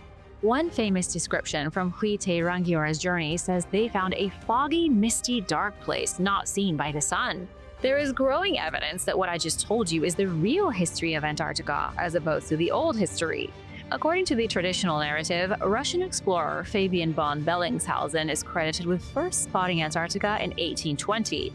The British explorer Edward Bransfield followed, and a year later, American Captain John Davis became the first to set foot on the continent. Sorry guys, you were all 1,200 years late for the party. Right now, Dr. Priscilla Wehi and the University of Otago team are working to correct the historical record and highlight how Maori and Polynesian voyaging traditions have been overlooked for centuries. The Iceberg of Doom. Scientists have identified yet another Doomsday Glacier in the icy south. It's an iceberg bigger than Los Angeles. A massive chunk of Antarctica just decided to take a little vacation. 600 square miles of ice suddenly slid off the Brunt ice shelf and floated away into the ocean. This happened on January 22nd earlier this year, so pretty recently. The iceberg was born during what's known as spring tide, when the moon and sun align in perfect cosmic harmony to stir things up in the ocean. And trust me, this ice break was a big deal. Scientists have been monitoring a crack in the ice sheet for years, slowly watching it grow, waiting for the inevitable. And now, after nearly a decade of anticipation, it finally happened. Jane Francis, the director of the British Antarctic Survey, wasn't surprised in the slightest. The scientists at Halley Base even moved their research station in 2016 so that they wouldn't be in any immediate danger when the split came. But what caused this whole situation? Surprisingly, Jane said it has nothing to do with climate change. Ice shelves crack naturally, birthing enormous icebergs. In fact, this is the second major iceberg to break off from the Brunt ice shelf in just 2 years. The first, nicknamed A74, was a beast the size of 20 Manhattans. And now we've got this even bigger one floating around that's the size of LA. You probably want to know what this means for rising sea levels. Is another monster iceberg going to hasten New York City sinking like Atlantis? Scientists say probably not. In the grand scheme of things, iceberg calving events like this one are just nature doing its thing, like a toddler throwing a tantrum. Except this toddler is the size of a continent. Antarctica has been playing this game for millions of years. Still, watching an iceberg the size of LA slide into the ocean is like watching the world's biggest ice cube take a stroll. Not sure if melting icebergs filling up the world's oceans is a good thing? Humans in Antarctica 6,000 years ago. Scientists keep trying to tell us that there has never been a civilization in Antarctica. Well, hold on to your hats, because what I'm about to tell you is as shocking as finding a hot dog at a vegan barbecue. Antarctica, the frozen desert at the bottom of the world, the land of penguins, ice, and sometimes no return, apparently had people on it 6,000 years ago. Modern scientists only started to explore it in 1822, but there are maps of the continent that date much earlier. These ancient maps show the continent completely ice-free. These maps that are thousands of years old show Antarctica before the glaciers took over. The ancient cartographers who drew up these maps were apparently navigating the planet at a time when most humans were still figuring out how to invent the wheel. None of this makes sense, so let's investigate the known facts. Experts like William James Fiel, a space archaeologist, yes, that is a real job title, are doing some serious detective work to understand Antarctica's history. Through satellite technology, Beale uncovered images of what can only be described as human heads on Antarctica's coastline. The heads seem to point to a lost civilization at a time before the ice. I know what you're thinking. Apparently, these human heads are not just random rocks shaped like faces. The heads are detailed portraits of what appear to be actual people etched into rocks as enormous geoglyphs. But hold on, because that's just the beginning. Some of the carved portraits even show people wearing tricorn hats. Hello, 18th century fashion. But they are carved on rocks that date to thousands of years ago. Who knew the South Pole had such great taste in headwear? There is only one question that needs to be answered. Who carved these weird heads? Let's get back to those maps I was telling you about because apparently they might hold the answers we seek. Ancient naval charts drawn up by the likes of Philippe Wash and Laurentius Phineas depict Antarctica without its icy blanket. But how could they know? Philippe and Laurentius were both around in the 16th century, long before it was thought any living human knew Antarctica existed. Were these guys just ahead of their time, or did they have access to secret knowledge? Marinus of Tyre, an ancient Greek geographer, was also a big deal when it came to maps. In 400 BC, he had access to a map showing Antarctica, and guess what? No ice. But that map is now lost to history, and no one has any idea how Marinus got his hands on it in the first place, or what became of it. If the map did once exist, it could be proof that Antarctica only recently became inundated by ice. Recently, as in the last couple of centuries, which is far from what scientists have been telling us. The maps, the carvings, they all hint at advanced seafaring civilizations that could have been navigating the oceans long before Columbus sailed the ocean blue. Some of the carvings have even been recognized as looking like Hindu gods. It's another piece of the puzzle that just doesn't fit. Thanks for watching. Let me know your favorite in the comments below, and be sure to subscribe if you haven't already. See you next time.